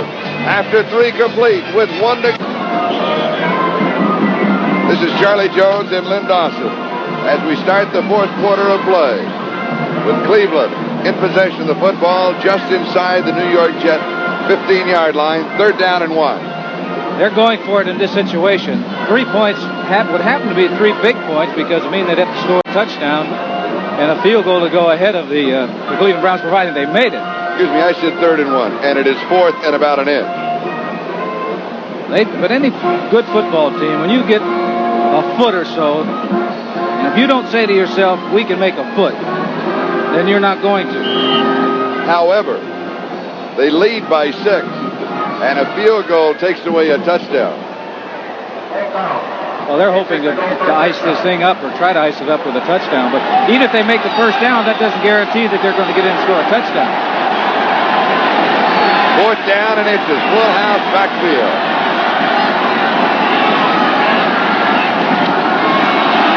Flags are down. Pruitt carried, Mike Pruitt, and I believe he jumped too soon. There was a flag down. Buttle led the defensive charge. Schaefer Sons helping the officials on the call. That's it, illegal motion. Now the field goal team could well come in if they picked up the first down. But they'll have to bring the change out to see if it was a first down. If it was not a first down, the Jets will take over on down. Well, if it was a first down, the Jets will take the penalty, and then I would imagine the Browns would go for the field goal.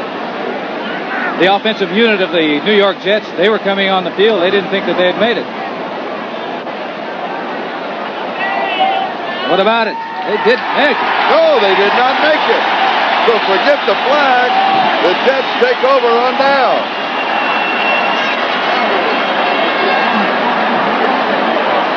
Here is the last play. The left guard leaves too soon. That's George Beeler. I also believe that Mike Pruitt, the ball carrier, left too soon.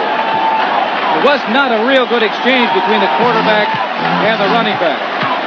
We've got a timeout. The Jets have the football. The Browns have the lead. Was the man who stopped him. Charlie, the New York Jets need something. They don't seem to be controlling that line of scrimmage, or they haven't for the last couple of series. 2nd down and 7. Gaffney goes wide to the right side. Walker goes wide to the left side, with Durking and Long, the 2 running backs. Matt Robinson, the quarterback.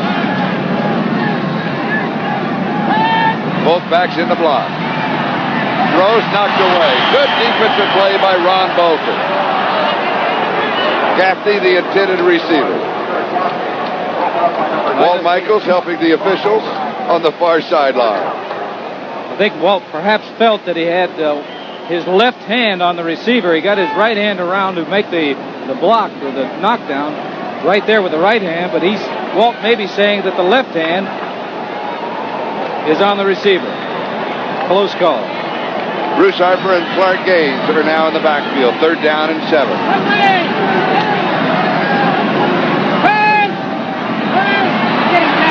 Under pressure, he is dropped. Mickey Sims, that is the 5th sack of the ball game for the Browns. Mickey Sims came up with the sack of the quarterback with number 81, Jack Gregory, the seasoned veteran. Take a look at him here. He flushes Matt Robinson out of the pocket. Here he is beating Chris Ward. He's dead there. After the first few steps, he's got him. Matt Robinson had to step up, or number 81, Jack Gregory, would have tackled him. Take your choice. Do you want Sims or do you want Gregory to nail you? Here's the punt by Ramsey, and it's not a good one. End over end, but takes a jet bounce and goes out of bounds. Just outside the Cleveland 40-yard line. We'll call it the Cleveland 41-yard line. The Browns have the football, and they have the lead. 19-13, 13 minutes plus to go. Has the ball on their own 41-yard line. They couldn't find the right camera. It's hard to look over and find the camera and turn back and see yourself before the picture changes.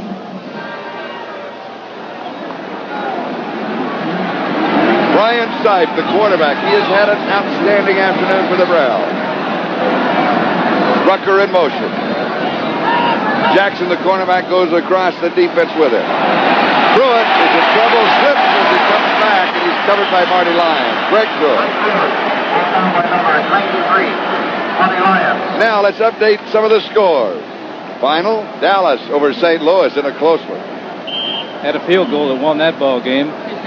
Chicago defeats Green Bay. Atlanta defeats New Orleans. Another close one. Well, that was an overtime game. That was... Oakland has the lead now over the Rams. San Diego still leading Seattle. Denver leading Cincinnati fourth quarter.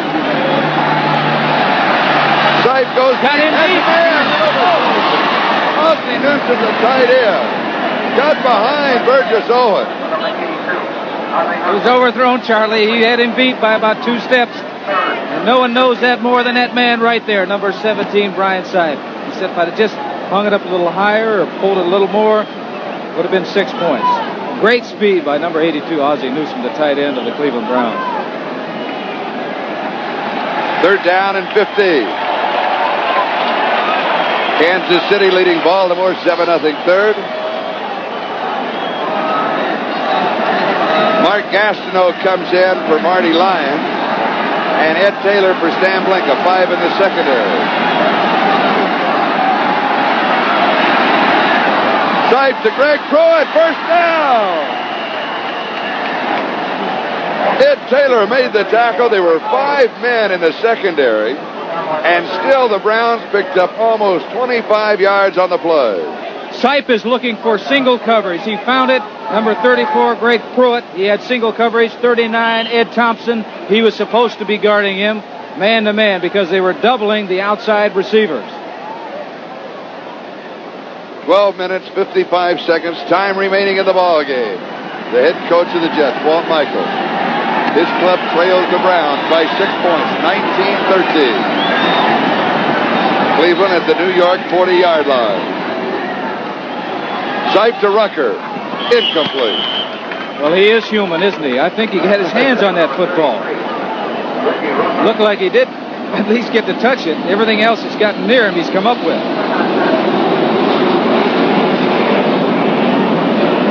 Keith Wright comes in, Rucker comes out. So it's now Dave Logan and Keith Wright, the wide receivers, Ozzie Newsome, the tight end. Sam Ritigliano, the head coach of the Cleveland Browns. We'll have a slot offense on the left side. Newsome, the tight end, on the right side.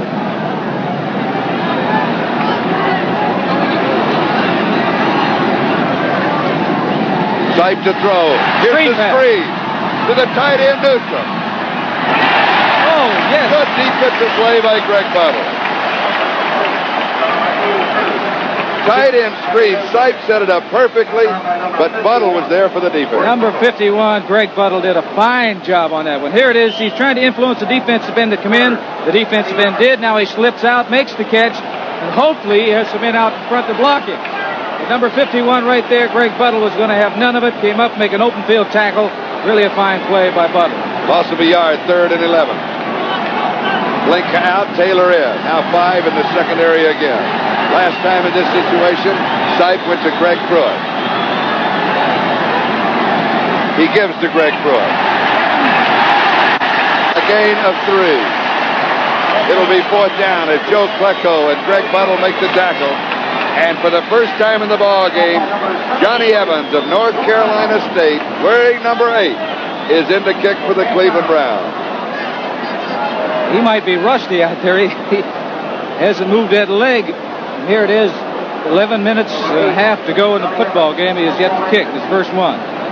Probably going to try to angle it out of bounds someplace, or angle it high, or hit it high, giving his men an opportunity to get under the football. Bruce Harper is deep with Ken Stroy and Tim Maresco.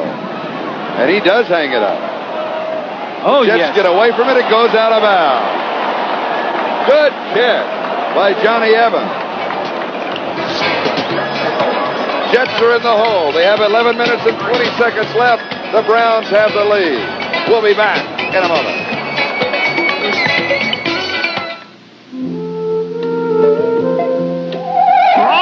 Foot odor. Get odor Overeaters. Overeaters. Odor eaters. Economy Toyota truck. Football doubleheader next Sunday on NBC. Be sure to check your local listings for the 2 games to be seen in your area. Cleveland has the ball on their own 15-yard line, and we have 9 minutes, 35 seconds left in the ball game. It is Cleveland 19, the New York Jets 13. Don Cockcroft with 2 field goals, but 1 missed extra point. Pat Leahy has 2 field goals for the Jets. Rucker in motion. Mike Pruitt.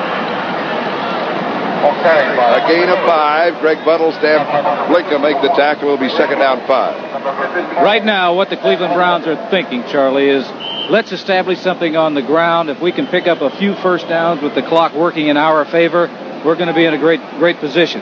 That's not to say that they don't want to score, but the type of plays that they're going to run, just like that one, that was not a fancy play. That was straight ahead. It was not designed to couldn't lose any yardage on it. Chances of picking up 4 or 5.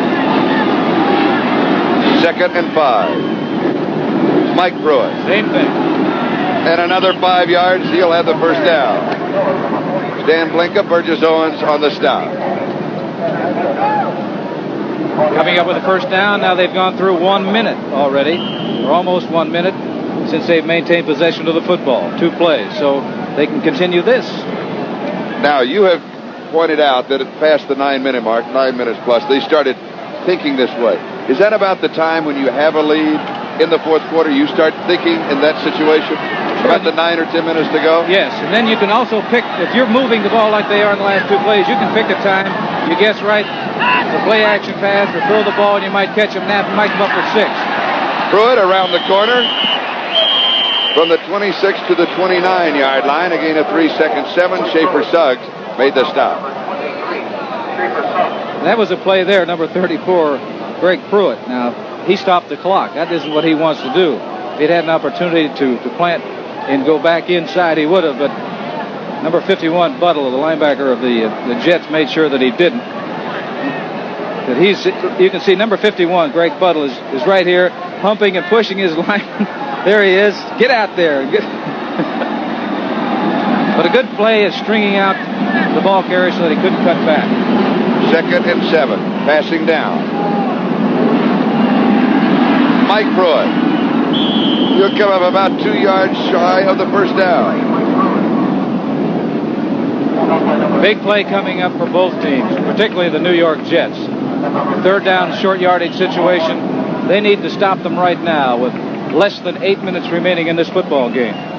Bob Martin and Stan Blink on the last tackle. It'll be third down and 2. Calvin Hill comes in. Greg Pruitt comes out. Dave Logan comes out.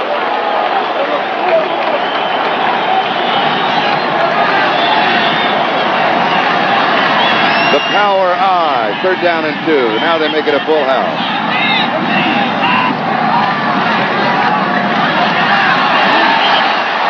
Calvin Hill will come up short of the first down. Tell you, Charlie, if ever a situation, if you really wanted to gamble, that was it for number 17, Brian Sipe, because 11 Jets were around that football.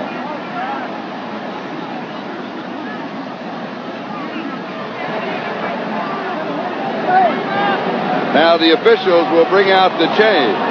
But when Calvin came down, from our vantage point, I did not think he had it. I thought he missed it by at least the length of the football. We shall soon find out.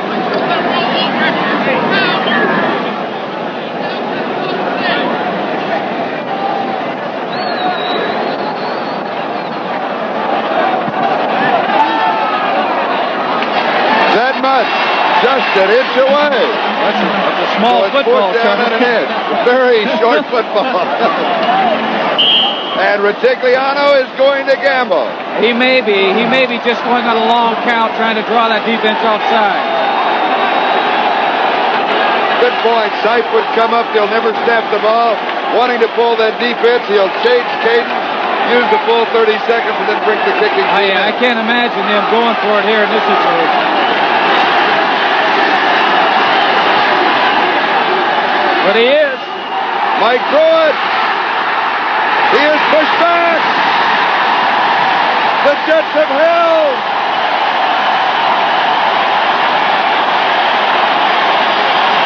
The Jets take over. Burgess Owens for the Jets is the man who stopped Mike Pruitt.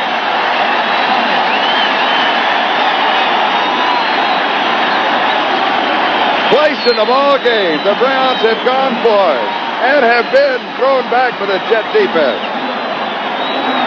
Well, I'll tell you, this is a big, big play. Pitch out to number 43, Mike Pruitt, trying to get up, but it's being strung out. Number 22, Burgess Owens, coming in upon play. 53, 26, Donald Dykes. From the Cleveland 34-yard line, Durkee will lose yardage. Mickey Sims and Clarence Scott are there for Cleveland. He loses 2 to the 36. Second down, 12. Well, they got an opportunity, the New York Jets I'm talking about. Now they must take advantage of it. A little over 6 minutes remaining in this ball game.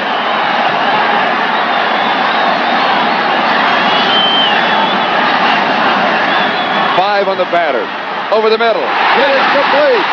Jerome Markham. Markham inside the 10. Clay Matthews. Here, Kevin Long. Oh, it's Kevin Long. I'm coming sorry. out of the backfield. Good throw by Matt Robinson on that. That time he hit him right on the numbers, going full speed, giving him an opportunity to get upfield. You can see right here, the ball is going to be thrown right on the numbers, right where it's supposed to be. Now he's going straight for the goal line. Somebody's got to make a tackle. 57 is Clay Matthews. He comes up with a play, not before he gets a first down inside the 10. First down, goal to go. It was to Kevin Long. And now Bruce Harper carries. 6-yard line. Second down, goal to go. Tom Darden with the tackle. 5 minutes, 18 seconds. Time remaining. Clock is moving. Browns leading by 6. 19-13. Jets have the ball on the Cleveland 6-yard line. Charlie might go back. That's twice. Remember, they were leading by 6. Field goal range. Here before, they decided to go for it. Didn't make it. Walt Michaels looking on for the far sideline. He's going to get in. It is tied up. 19-19, extra point to come. Well, the Jets took advantage of that situation, coming up with a couple of real big plays by 33, Kevin Long. He's got the football. He's going to keep it, too. That will go in his trophy case, Charlie. You bet.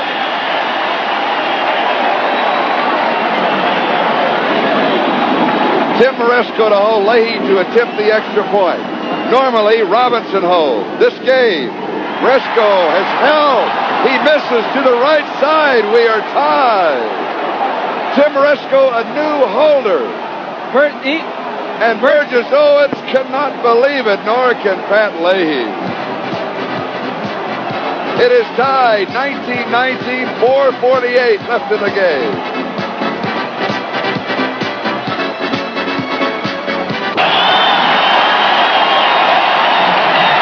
The fans go crazy, as do the Jets.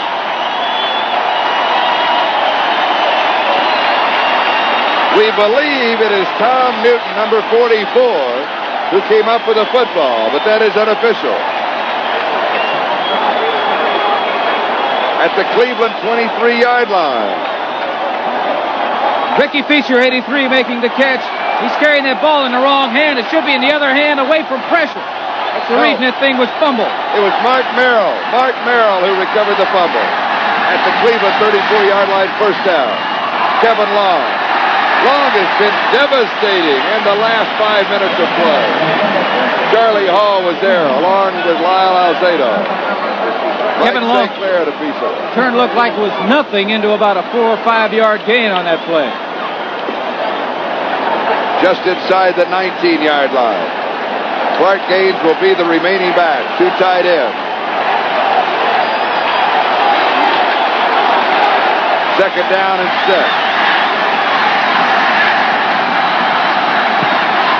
It is Gaines. They string him out. He gets around the corner.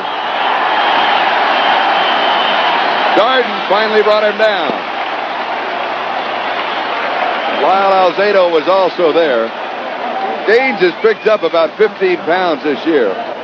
His weight up to 209. First down.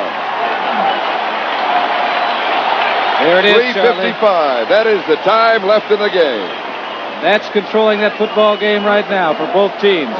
New York Jets want to use as much of that clock as they possibly can and get a score. Cleveland Browns want to stop them right here. Make sure that they settle for a field goal attempt. At the 13-yard line. First down.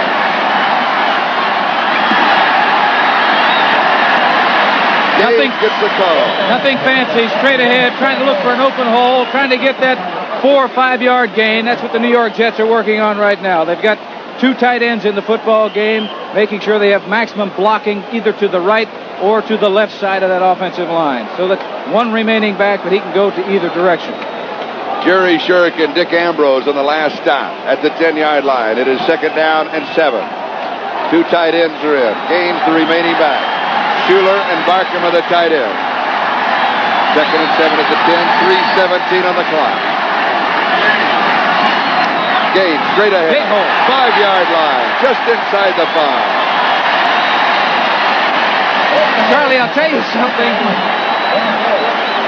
Straight ahead. Nothing fancy. Straight ahead blocking by the offensive lines. Number 65 you see is Joe Fields, who is one of the most underrated centers in the National Football League. He really does a fine job. But straight ahead, picking up 4 and 5 yards at a crack.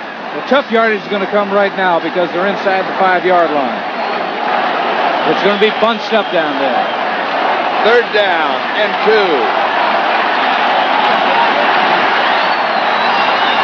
Kevin Long is the remaining back.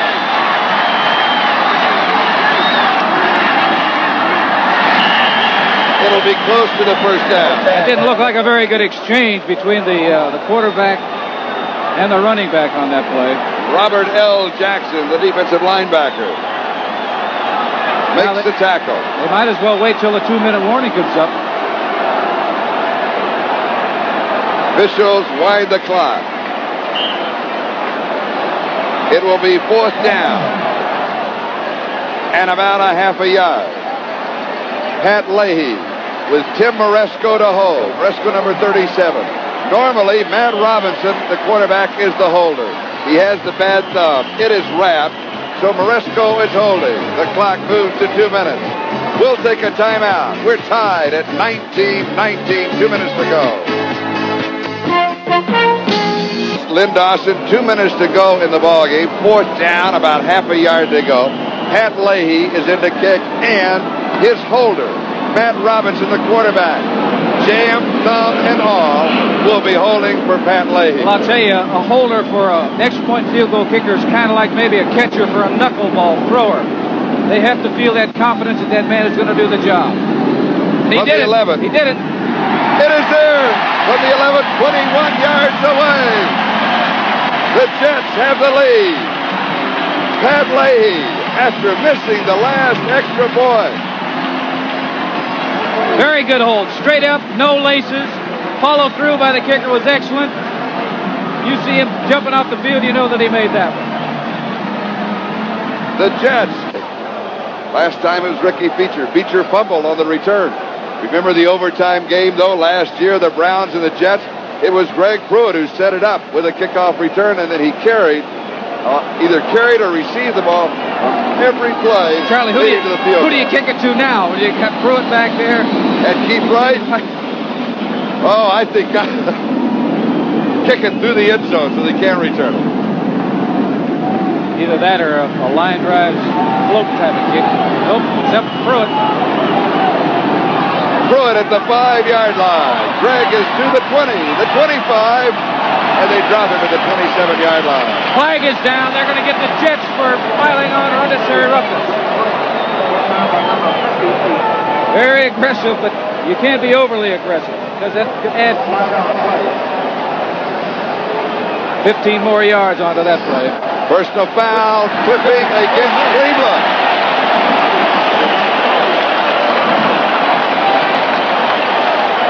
And that will hurt the Browns. I saw a New York Jet hit break through it late, too.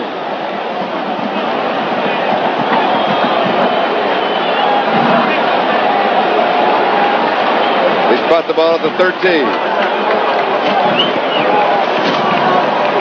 I was trying to give the Browns another 25 yards.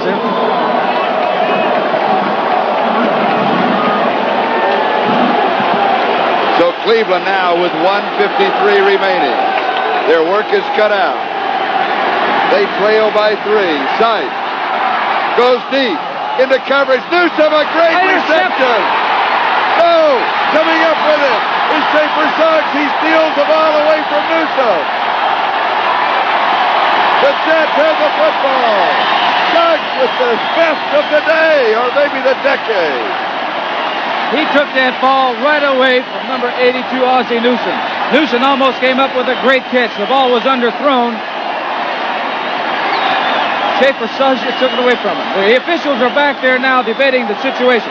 Take a look at it right now. Number 82 almost coming up with a great catch. Right there, he's taking the ball away from him. Schaefer Suggs stole the ball right there. Now, is he down? That's what the officials are debating out on near the 50-yard line. I would say it'd be down at the point of interception. Sipe throwing the ball. Intended for 82. Newsom got his hands on it. He's going down. Schaefer has the ball away from him. Yeah, but down in contact with Newsom. Right. So it should be the Jets' ball at the spot of the interception. And a moment ago we saw Doug Deacon, who was down for Cleveland. And we believe he's up and all right, although I haven't picked him up yet.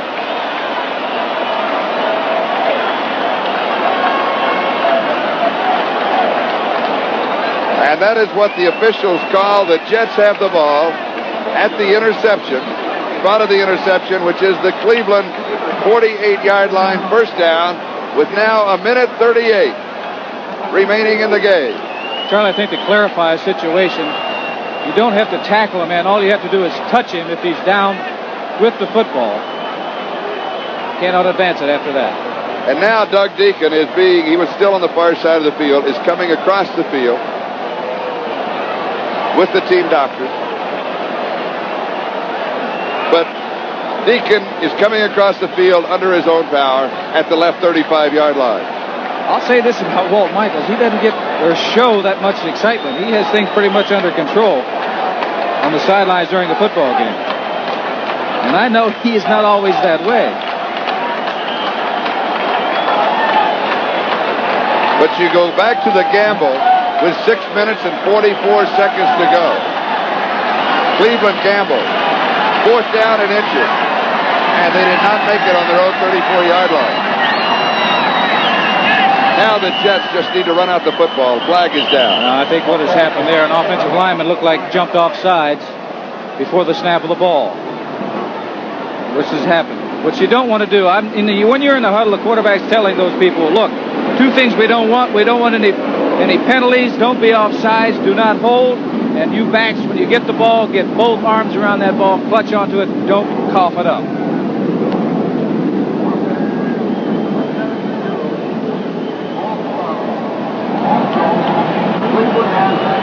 Illegal procedure called against New York. It'll be 1st and 15. That took up only 2 seconds.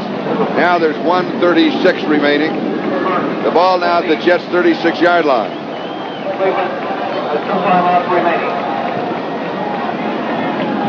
Cleveland Browns have 2 timeouts remaining, Charlie, in the event that they get that football back.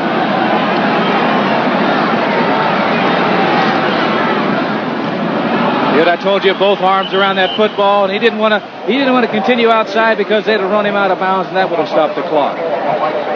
Mike St. Clair is the man who covered Kevin Long. And Cleveland takes the timeout, stopping the clock now with 1:29 remaining. And they have 1 timeout remaining, according to our count. If the Jets hold on to the football and they don't stop the clock because of a penalty, it's going to put the Browns in a tough situation. They've called timeout after this play, but it'll be 3rd down coming up. So they can run out almost. If the Browns get the ball back, it could be less than 30 seconds remaining in the ball game. And be sure to stay with us immediately following the ballgame, time permitting. NFL 79. And a recap of all the scores across the nation in the National Football League this afternoon. At the end of the first quarter here, Cleveland led 7-3. It was tied at half, 10-10. And at the end of the third quarter, Cleveland led it 19-13. It was then tied at 19-all. And now the Jets hold a 3-point margin, 22-19, with 1:29 left in the ballgame.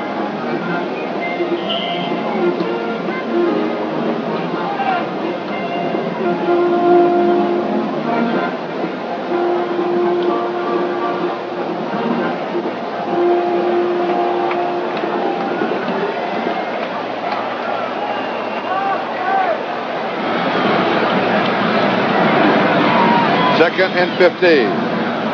Scott Durkee. Durkee to the 50. To about the 48 or the 47-yard line where Ron Bolton and Charlie Hall made the tackle. I'll tell you, there was a block thrown out there, not by one of those great big old offensive linemen, but by number 85, Wesley Walker, coming back, cracking back on a defensive back. It has to be above the waist, and does he ever? Defensive back had no idea he was coming in. Third down and 9. Clock moving, 55 seconds and counting. Now he's got it. There's 9 seconds remaining on that 30-second clock. He ought to be watching it all the way. The snap with 3 seconds remaining on the clock. Durkee carries. All right, now Cleveland will call timeout. And they do, stopping it. 37 seconds remaining. It will be fourth down and about 4 yards to go. Tom Darden and Clay Matthews on the last tackle. The ball spotted at the 43-yard line.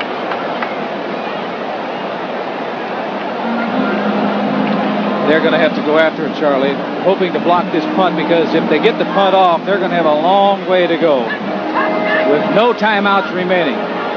So they can hope if they get in and can get a piece of that ball, they get the ball in good field position. With the accuracy of Don Cockcroft, the fine field goal kicker of the Cleveland Browns, they might have a chance yet. It is fourth down and 4 at the Cleveland 43-yard line. Keith Wright is dropped back as a solo safety, and Chuck Ramsey will be kicking. Now, you may recall earlier in the ballgame, Ramsey kicking deep in his own territory. The rush was on. They almost got the block, but instead, they ended up going into the kicker. And it was Gerald Irons. Gerald Irons for running into the kicker. Coming up the middle. From Mississippi. Curtis Weathers, the tight end, is in to put the pressure on, as is Gerald Irons. And Ramsey is back 17 yards. He took a couple of extra steps. Yeah, they're coming after it.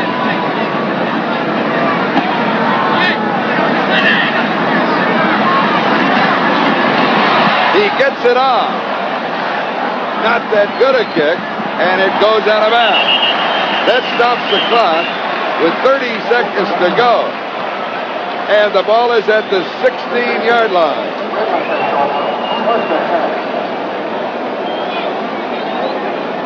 This is Charlie Jones and Len Dawson at Shea Stadium. 30 seconds remaining in the game.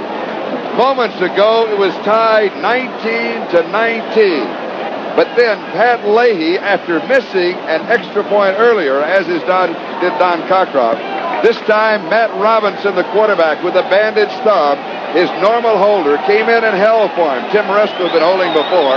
Leahy split the uprights with a 21-yard field goal. That was after Ricky Beecher fumbled the kickoff return. And the Jets recovered it, and they now have the lead. Side throws to Logan, far side. He's out of bounds. 25 seconds left to go in the game. Cleveland does not have a timeout. No timeouts remaining, and what the New York Jets are doing, they are conceding the short stuff, hoping that if the man catches the football, they can tackle him in the field of play. That's all they need to do at once, because with 25 seconds remaining in the ball game, it's going to be tough for them to get off another play. So Sipe has got to hit the fringe area or hope to go up top, but he's not going to get behind anybody. Burgess Owens is back there about 25 yards deep playing free safety. Sipe throws. Almost intercepted. Sir. Donald Dykes. The Jets are back deep. You take a look at Burgess Owens is about 20 or 25 yards deep. They're playing a zone defense. They're saying nobody is going to get behind me.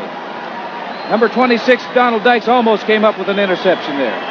It may not make any difference, but one of the official clock says 20 seconds to go. Another official clock says 21 seconds to go above the message board.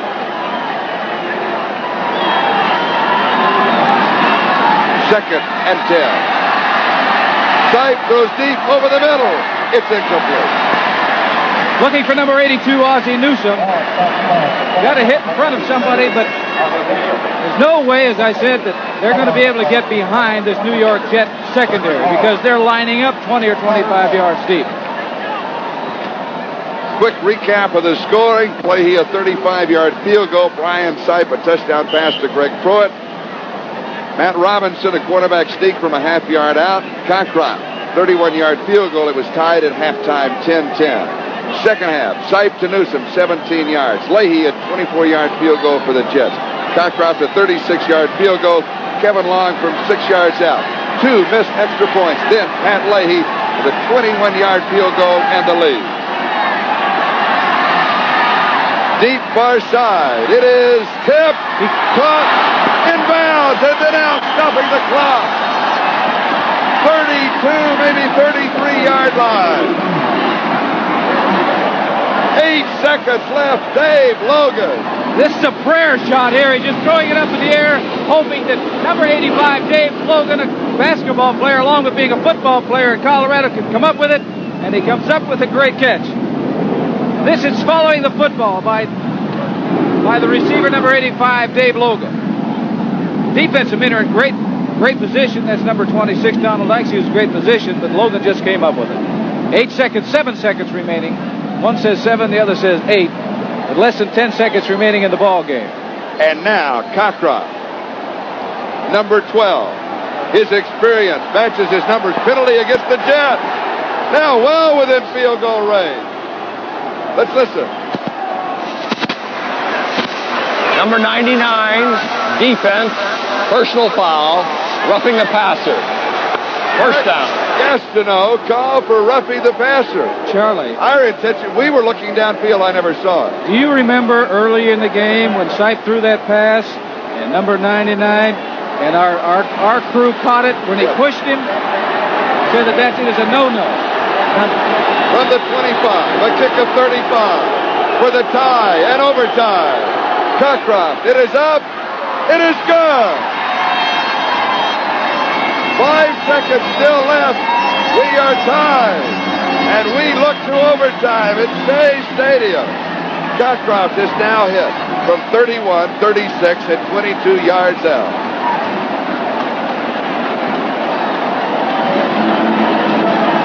Here's another look at the kick. The most accurate kicker in the National Football League over the years, number 12, Don Cockcroft. He's kicked a lot of pressure kicks over the years. I'm sure none any bigger than right now, with 4 or 5 seconds remaining regulation of this football game. He's going to have to squib kick it this time, or just dribble along down the field and let the clock run out. One thing he doesn't want to do is kick it to Bruce Harper. Now, inside of the last 2 minutes of each half, which we obviously are, the clock on the kickoff does not start until it has been touched by a receiving player. So we point that out in case something comes up. Well, I'd kick it to one of those offensive linemen. Just kick it 10 yards to force it to pick it up, right? Kick it past that first wave of players. Kick it to the wedge back here that'll be situated back about the 35-yard line.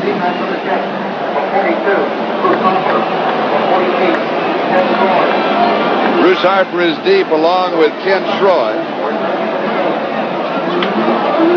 About the only way, Charlie, that they'd have a chance, the Jets would have a chance of scoring on this kickoff is to kick it deep.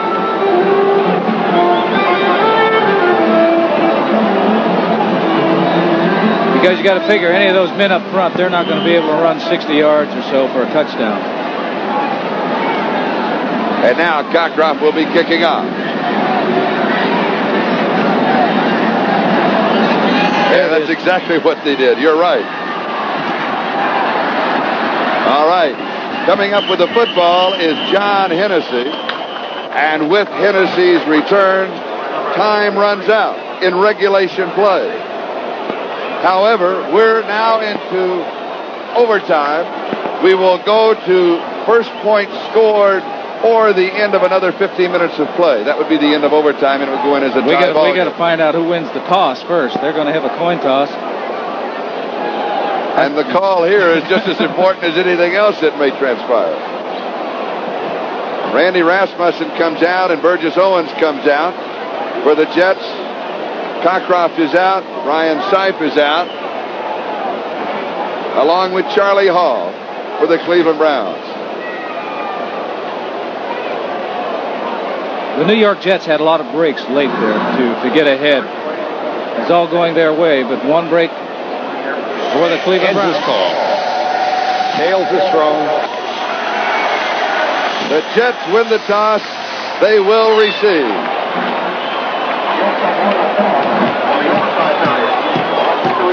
At the end of regulation play, we are tied 22-22. We'll return with sudden death action in a moment after these messages from your local station. We start overtime. The New York Jets winning the toss with Bruce Harper, number 42, Ken Stroy, number 48. They are the deep backs. Don Cockcroft will be kicking off for the Cleveland Browns. And you may notice that Cockcroft immediately wanted to kick from this end of the field. He wanted to force the Jets to be running on the infield of the baseball configuration here at Shea Stadium early in the ballgame, because Cockcroft immediately came to that side, trying to see if there's a wind advantage. And with the swirling wind here, the flags seem like they're all blowing out of the stadium, so you can't tell from here. Well, they want them to run out of that dirt, and also number 99, Mark Gastineau. He was the man called for roughing the passer. He's going to have to live with that, because without that 15 yards, Charlie, they're not in field goal range. They still would have gone for it, but then it would have been a 50-yard kick. Yes. The Wonderful World of Disney, Part 2 of The Sky's the Limit, will be seen immediately following the conclusion of these telecasts over most of these stations, West Coast and Mountain Times. We see it at its regular time. Now let's get to football. It is high, and it is short, and it is Bruce Harper. Harper leaving a trail of dust behind it. Number 42, Bruce Harper. Now by number 83, Ricky Feature. Ricky Feature makes the tackle. And the Jets have the football on their own 33-yard line. First down. We're in overtime. Tied 22-22. First score wins it. Gaffney comes to the near side.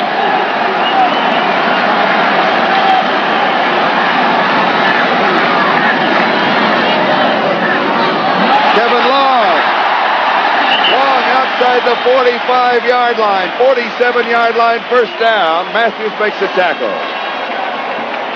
Number 33, Kevin Long, particularly in this second half, has really come up with a lot of big plays. And none bigger than that, because that's a first down. This is overtime. They've got to get some momentum going. They've got to move that football. And even if they don't score, if they have to punt, they're going to put the Browns in a situation where they're going to be tied up back by their end zone. Matt Robinson in regulation play completed 14 of 24 passes, 158 yards.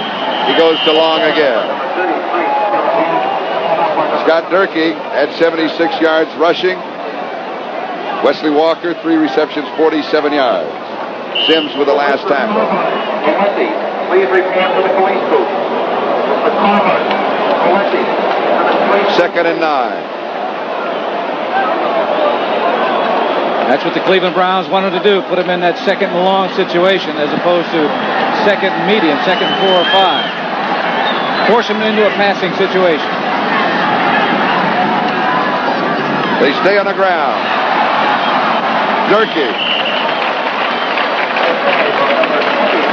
Good play, good blocking by the offensive unit of the New York Jets. For 66, Randy Rasmussen leading the plays out there. And for Randy, this is his 169th game with the Jets. Here he is coming out, putting a block on Clay Matthews, number 57. He's still doing it, isn't he, Charlie? After 13 years, he's what, the third player with the most games played for the New York Jets. That's right. At the Cleveland 46-yard line, 3rd down, 2. We're 2 minutes into overtime. Durkee, first down. Scott Durkee. Yes. 42-yard line of Cleveland. He said, any way that I can get there, I'm going to have to get this first down because it's very important. This time it meant going up over top, and he went up over the top of, looks like number 78, Mickey Sims. Yes, up and over. He must have been a hurdler in high school back in Chicago. Just inside the Cleveland 42-yard line. First down, Jeff. We're in overtime. Tied 22-22.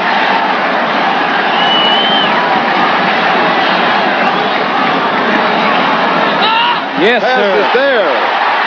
It's to Wesley Walker. First down, 26-yard line. Oliver Davis. Good play. The Cleveland Browns that time, they were looking to stop the run. They wanted to make sure they didn't get much yardage on first down. They were in man-to-man coverage. Matt Robinson saw that, I'm sure, and he went to a man that is very difficult to cover man for man, number 85, Wesley Walker. First down, New York. Cleveland 26-yard line.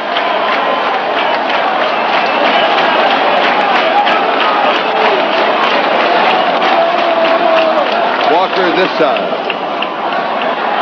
Durkee carries. Ambrose and Sims. Now, here's a quick look at all the finals since we will not have a post-game show. You just pick them up.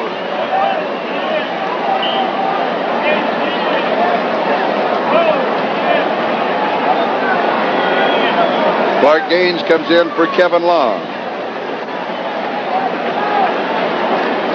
It is 2nd down and 8. 24-yard line of Cleveland. 3 minutes, 20 seconds into overtime. Bootleg. Didn't go for it. Lyle Alzado dropped it back at the 31-yard line. A loss of about 7. It will be 3rd and 50. Yes, sir. This was a bootleg. Everybody look at number 66, Randy Rasmussen, going to the right. It was a call play to the right, hoping that Alzado would chase. It worked earlier in the ballgame. Well, you know, an old pro, a guy that's a seasoned pro, the next time he's going to take a look to make sure that you've handed off the football. 3rd down and 15 now at the 31-yard line. The field goal kicker, Pat Leahy. They need to pick up some yardage, though. It's a long field goal. Clark Gaines. Oh, that's it.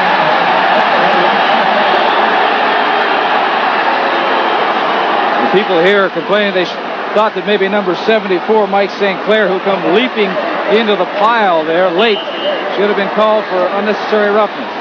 The line of scrimmage, the 26-yard line. It is 4th down and 11. Leahy is into attempt. Matt Robinson will be holding jam, thumb, and all. 34-yard line. A kick of 44 yards and the win. It is up. It is no good. No good. Leahy, who missed earlier from 32 yards, misses from 44. He does have 3 field goals in the ball game, as does Don Cockcroft, and the Browns take over. Ball is down, good hold. You can tell right there, number 17, Matt Robinson, tells you exactly where that football went. It did not go through the upright. Now, since the line of scrimmage was outside of the 20-yard line, Cleveland takes over at that point. Ball is down, looks like a good hold, and he has done that. He made the last one, but barely inside that right crossbar. And the extra point he missed wide right. All right, Cleveland, their first opportunity in overtime from their own 26-yard line. First down with 10 minutes and 19 seconds left in overtime. That's the maximum. Pass is complete to Mike Pruitt out of the backfield. from the 26 to the 32. It'll be second down and 4. Greg Buttle makes the tackle. So the Cleveland Browns have dodged the bullet from 44 yards out. The bullet was wide to the right is what it was. And now they have their first opportunity in overtime. Well, I'll tell you, I'm sure they'll look at it, too, with Matt Robinson trying that naked bootleg reverse that Lyle Alzado did not go for, that lost about 8 yards. That could factor in that ball game so far as the field goal range is concerned. Second and 4. Reverse, fake reverse. Pruitt keeps. Craig has the first down outside the 41-yard line. Orange Pillars and Stan Blinka make the tackle. I'll tell you, a reverse wouldn't be a bad play because number 93, Marty Lyons, that rookie for the New York Jets, he really chases. During regulation play, as you watch this, Greg Pruitt, 60 carries, 56 yards. You can add this onto it in overtime. Dave Logan, the leading receiver for the Browns, 5 receptions, 94 yards, including that key one right at the end of the ballgame. And Seif has completed 16 of 29 for 243 yards. And the Browns have a first down on their own 41-yard line. Greg Pruitt, Mike Pruitt, block out in front. Maybe a yard, and that is it. Yes, sir. Good gang tackling, good hustling, and good pursuing by the New York Jets. We have now 8 minutes and 39 seconds time remaining in overtime. Only one overtime period to be played. If it takes the full 15 minutes, it will go in the books as a tie ball game. First scorer would win it within this period. That was a big play for the Jets. Now they put the Cleveland Browns in a situation with 9 yards to go. Their own 42-yard line. Right.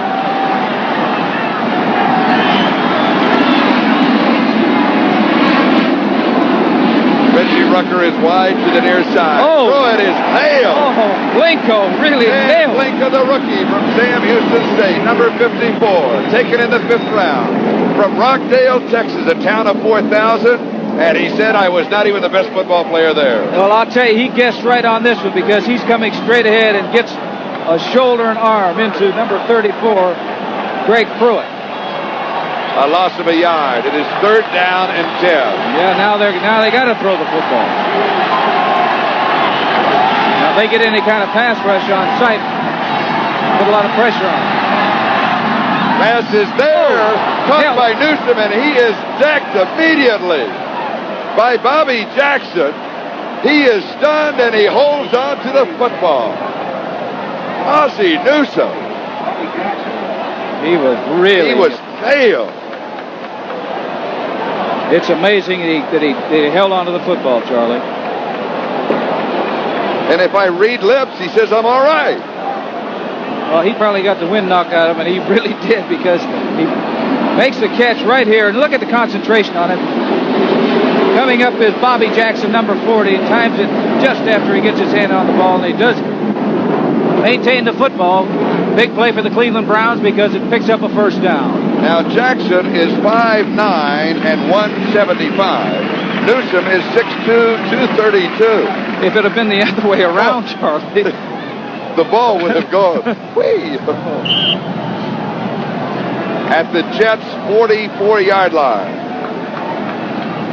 First down. Big third down play. Slot left side. 7 minutes, 7 seconds, time remaining in overtime. Rucker in motion. Greg Pruitt. Dan Blinka with the tackle. Joe Klecko was there. Burgess Owens was there. Just outside the 40. Second down and 6. At 6:39 left in overtime. That's a 4-yard gain, Charlie. It didn't look like much, but 4 yards is pretty good on first down. Particularly, looks like the New York Jets are playing the run on first down. Now, Cleveland is on the dirt part. Does that affect their running game? Sure, it's going to, because they're going to go from dirt to grass. Plane coming overhead, and the wide receivers can't hear the call. It looked like a checkoff, too. Seif goes deep to Logan, tip, incomplete. Dave Logan with Bobby Jackson covering it. And you're right. The plane's either taking off or landing at LaGuardia. They're taking off, coming right over Shea Stadium. And on the checkoff, the wide receivers could not hear him. You could see Dave Logan, number 85, turn to the quarterback and move in so that he could hear what he was saying because the airplane's around Shea Stadium. It was a good defensive play by Bobby Jackson, number 40, of the New York Jets. Third down and 6. Ozzie Newsome is back in at tight end, number 82 for Cleveland.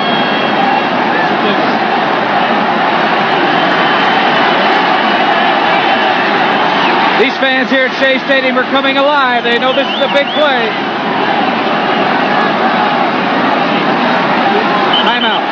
Right calls for a timeout. I'll tell you why, because it looked like it was going to be a safety blitz. We're in overtime. We're still tied, 22-22. We'll be back to Shea Stadium in just a moment.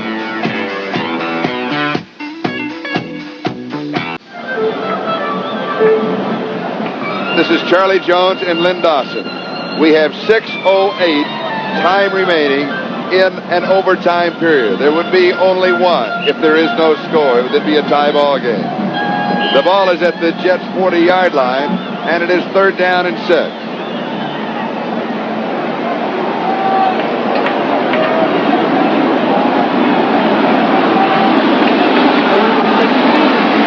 It is 22-22.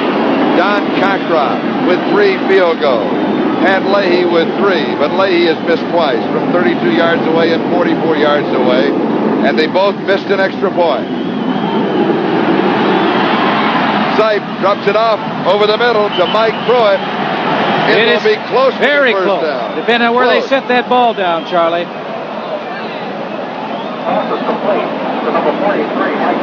He was not the primary receiver. He was looking elsewhere, but he knew that he had to get rid of that football because the pressure was closing in on him. They spotted at the 35-yard line, and the change will come out. Here's a reminder, the Wonderful World of Disney Part 2 of The Sky's the Limit will be seen immediately following the conclusion of this football telecast over most of these NBC stations. Those on the West Coast, you will still see it at its regular time. Have we seen this situation before? Time and time again today. They're going to go for it again. Maybe Sam Bertigliano, the head coach of the Browns, feels the third time may be a charm. Twice he has gone for it in fourth down situations, and twice the Jets have held. A field goal attempt from here would be of 52 yards in length. Oh, this is a good move on Sam's part.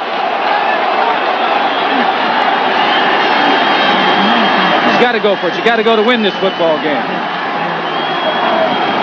Oh, he jumped offside, yes. I don't know if he made it. Calvin Hill was pushed back.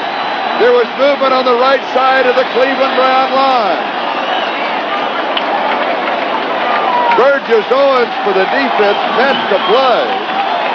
We do not know if he got it. It is the right guard. I believe that is Robert E. Jackson, if we can think of his number. 68, yes, it is. The penalty being marked up, so apparently he did make it. Forward progress was over the first down. This is, it's bad for the Browns, but they get the punt off. They're going to put the Jets back in the hole once again. And Johnny Evans is in the kick. 5:33. That is the time remaining in the game.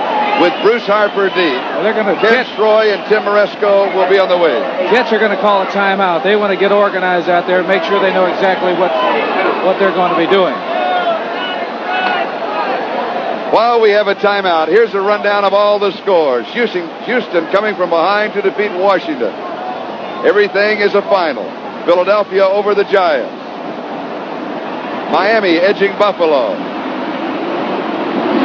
Minnesota over San Francisco. Dallas barely defeated St. Louis. Chicago over Green Bay. Atlanta over New Orleans. Oakland defeating Los Angeles. San Diego down Seattle. Denver shut out Cincinnati. Well, looky here. Kansas City over Baltimore, your ball club. They've only given up 3 points in the last 3 games. We were talking about the planes taking off from LaGuardia. Well, there's the next one that went. That is the noise pattern at Shea Stadium.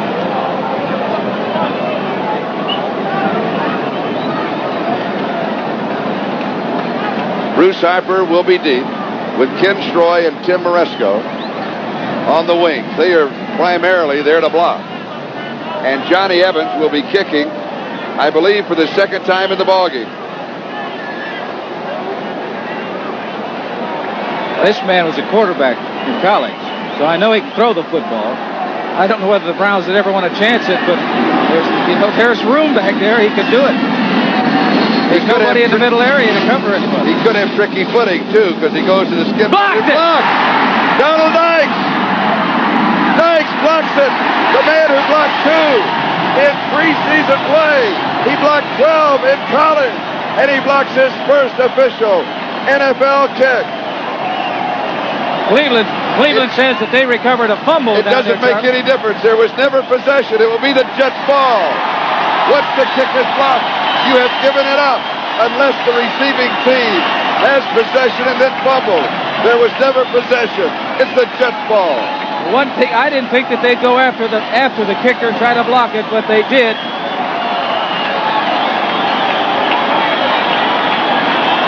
Big break for the New York Jets. You're right, Charlie. Never had possession of it. At the Cleveland 34-yard line, first down, 5:24 left in overtime. Donald Dykes blocked 2 kicks during preseason play, starting out the regular season with a big block of a punt, an attempted punt of the Cleveland Browns. Kevin Long. Mickey Sims with the tackle. They need some yardage, though, Charlie. I'm talking about the New York Jets because they are not in field goal range right now.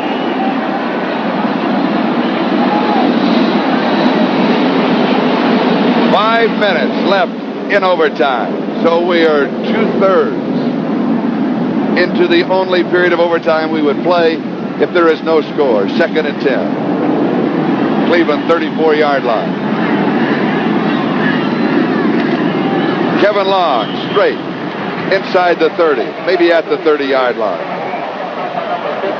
It'll be 3rd down and 6. Dick Ambrose, the middle linebacker, with the tackle.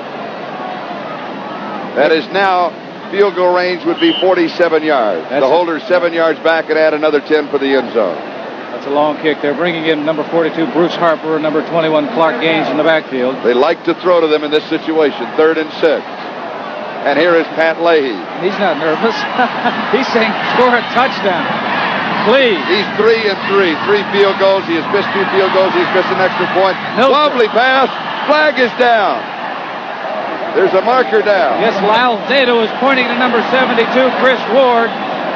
Holding against the Jets. That takes him out of field goal range.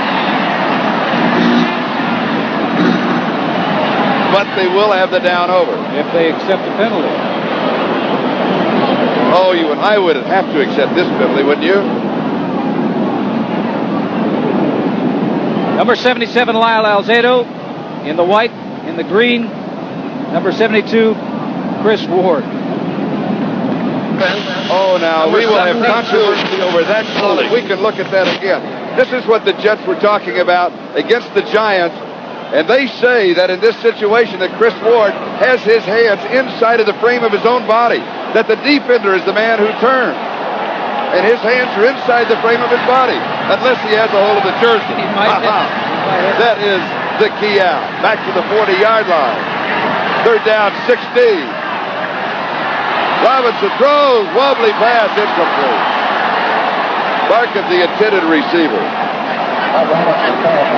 Walker was deep, but Robinson did not have a chance to go deep. That's what that pass rush will do for your defensive unit, because he threw that football way before he really wanted to.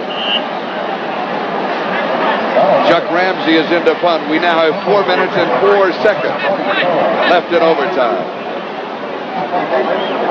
Keith Wright is set for the return. Well, I think the Cleveland Browns may take a chapter out of the book of the Jets, and maybe they'll try to go after it. They would have to do it with an 8-man rush. No, they drop back for the return. Be no return on this one. For the corner. Goes into the end zone. They'll bring it back to the 20-yard line. So now Cleveland will have 3 minutes and 55 seconds left in overtime. 22-22, tied after regulation play.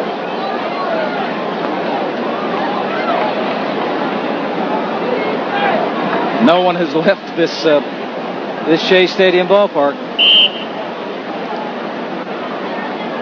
I have an impression, and that is that both ball clubs, particularly offensively, have played so well, they deserve the tie.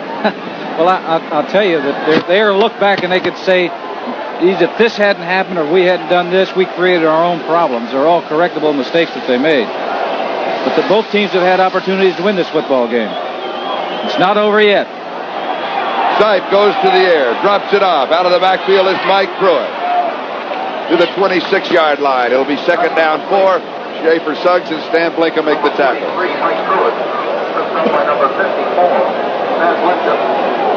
That is the time remaining in the overtime period. It was tied at halftime, 10-10. It was tied after 4 quarters, 22-22. And it is still 22-22 as Dave Logan comes wide to the near side. Brian Sipe, the quarterback. Quick count. In his 6th season. Greg Pruitt. Close to the first down. Got a flag down. Holding against Cleveland. They're pointing a finger at number 73, Doug Deacon.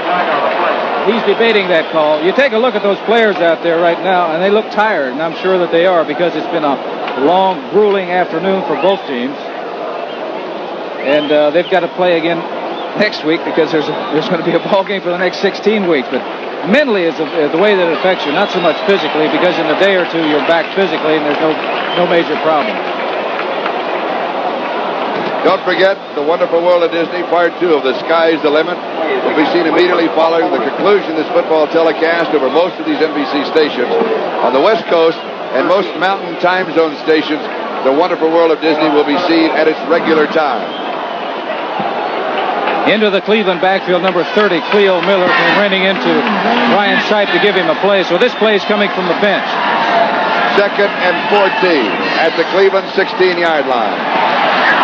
Greg Pruitt outside the 25, near the 27, possibly the 28-yard line.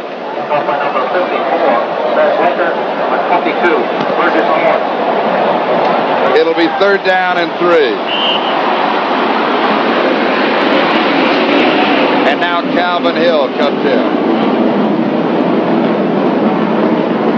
Cleo Miller comes out. I think that's the first play that Cleo made. He made a fine block on number 51, Greg Buttle, springing Greg Pruitt for that gain on that last play. 2:27, time remaining. Overtime. Third and 3. Sipe. Oh, he's knocked away. Good defensive play by Bobby Jackson. Rooker, the intended receiver.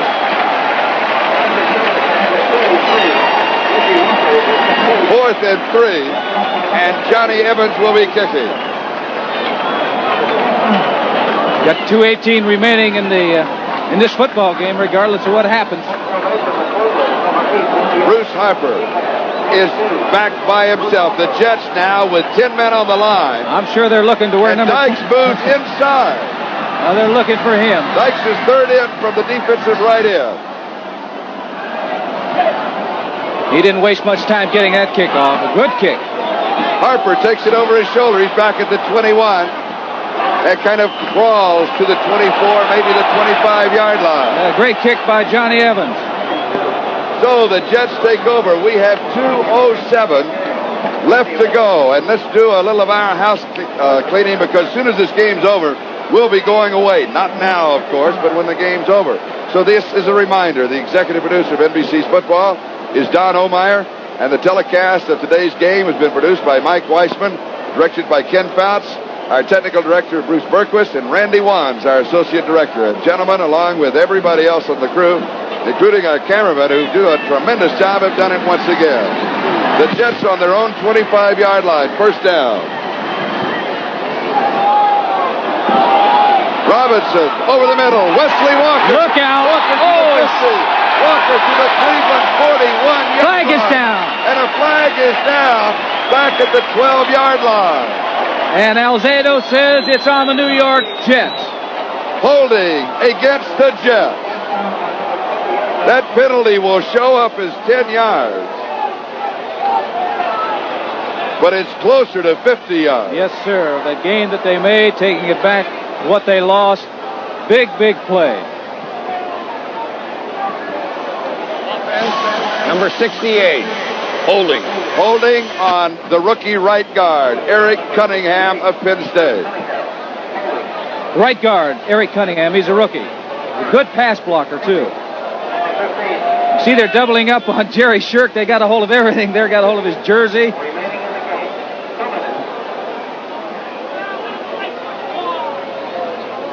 And there is the play that is erased to Wesley Walker. And now the 2-minute warning is given to both benches, and officials' timeout is taken just as it is at the end of the first half and at the end of the regulation ballgame. And so that is the timeout here. And, of course, the quarterback and the defensive linebackers will go and have a discussion with their coaching staff. This is downtown Flushing, New York, as the sun has set here. As we look that's a tight game. 9-7, Miami over Buffalo. That surprised a lot of people, I'm sure. There's another one. Yeah, and I think Dallas had to come from behind to win that football game. A lot of close ball games. That's more points, I think, than Atlanta scored in the whole preseason. Maybe half of last year, too. Don't forget about the Oakland Raiders, folks. Denver shutting out Cincinnati. Your ball club did it, right? They're a much improved football team. Are they really? Yes, sir. Now, next week, we've got a doubleheader on NBC. Check your local listings for the game to be seen in your area. We'll start it all at 12:30 Eastern Time, NFL 79. There's a rundown of the game. Now let's get back to this one. First down and 20 at the New York 15-yard line with 2 minutes to go in overtime. The draw, Clark Gage. Gaines will pick up 5 yards to the 20. And it'll be second down and 15. Charlie Hall and Tom Darden wrapped him up. Yeah, they were standing him up, and what they want to do is strip him of the football, but he had a pretty good hold on that ball. Second and 15. 1:36 clock moving. Time remaining. 4 on the pattern. Now 5. Pass is complete to Scott Durkee. About 5 yards, maybe 6 yards shy of the first down. Where it'll be third down. They got their hurry-up offense in, but it's third down and long right now. No, you're right. It'll be third and about 7. A little over a minute to go in the football game. They've got to come up with the first down here, and they've got it. First down, New York. To Jerome Barker. Ron Bolton makes the tackle. Clock moves on the 1-minute mark. Time remaining. They've got one timeout left. They've got to get moving right now. Barkham is hurt. Each team receives 2 timeouts in overtime. Pass is high and incomplete, stopping the clock. 42 seconds left. 28, Ron Bolton. He had his hands out saying, no, I didn't touch him. I didn't touch him. Mickey Schuler has replaced Jerome Barkham at tight end. The ball is at the New York 38-yard line. It is second down and 10. 42 seconds remaining. They have plenty of time to do it, and they still have one timeout remaining in this football game. Needless to say, the Cleveland Browns will be playing pass. And Wesley Walker will get their attention. Second and 10. Robinson goes deep. It is wobbly. It is short. It could be intercepted. It was too short to be intercepted. Oliver Davis had the coverage. Tom Darden was there, and it was such a bad pass they couldn't get back for the interception. It looked like maybe somebody had a fair catch this ball. This is what you call a wounded duck coming out. And look, if he got it out in front of Wesley Walker, he'd have had a chance. It had been a long throw. But once again, with that thumb bothering him, it's affected his throwing today. In case you joined us late, Matt Robinson jammed his thumb a couple of days ago. It is taped, and he has had a problem throwing the football. Not in leadership, only in throwing the football. 3rd down and 10. From the New York 38-yard line. 34 seconds. Flag is down. Going deep. This one is intercepted. It is picked off by He's got a lane Davis. down here. Back to the 50. To the 40. Davis inside the 35-yard line, but don't forget the markers. We'll have to see what the call is on, who the call is on. It's going to be on the New York Jets.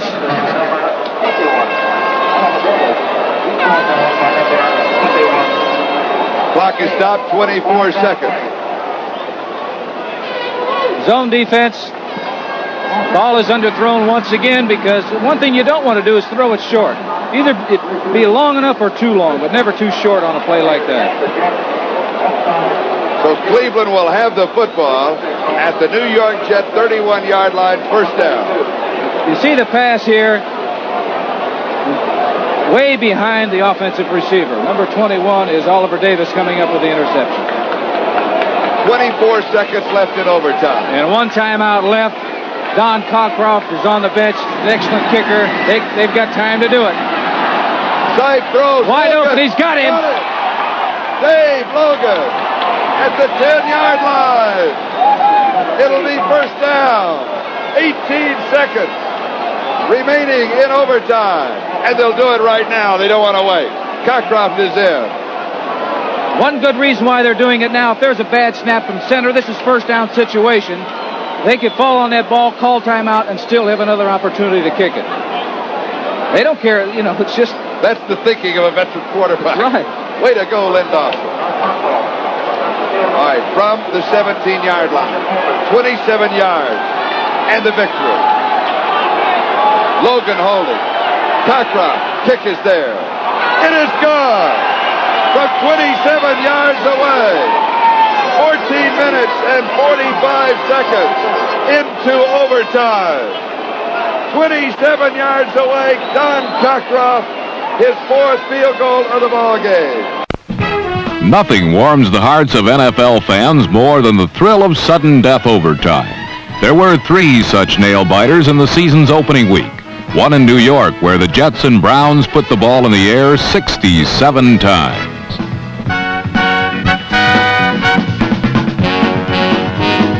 The passing parade was sparked by superb performances by the receiving corps of both teams.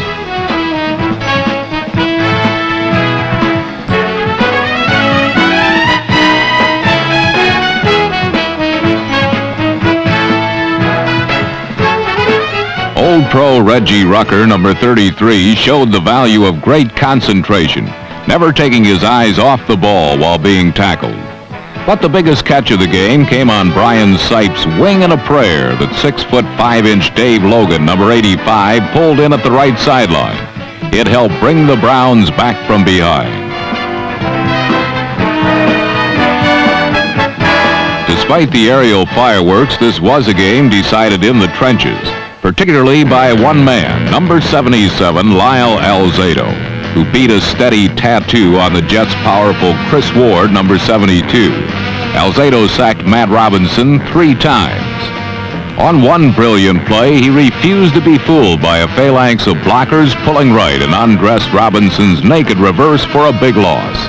Alzado's rambunctious play was infectious, spreading to other members of the Cleveland defensive line as they poured through on Matt Robinson all day.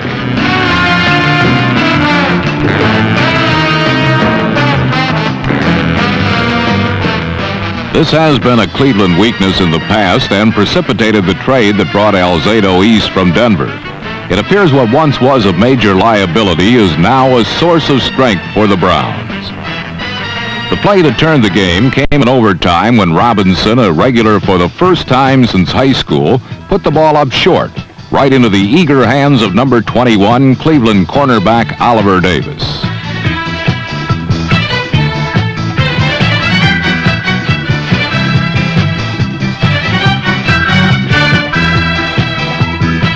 Two plays later, with only 15 seconds left on the overtime clock, dependable Don Cockcroft kicked a 27-yard field goal, and the Browns had prevailed 25-22. For Cockcroft and the Browns, the scene was deja vu, where the 12-year veteran kicked the winner in Cleveland's sudden death victory over these same Jets in the Browns' home finale in 1978. It appears to come naturally for the unflappable Cockcroft, who along with Lou Groza is one of only 2 place kickers the Browns have had in their entire 35-year history. For the young Jets, it was a bitterly disappointing start to a new season.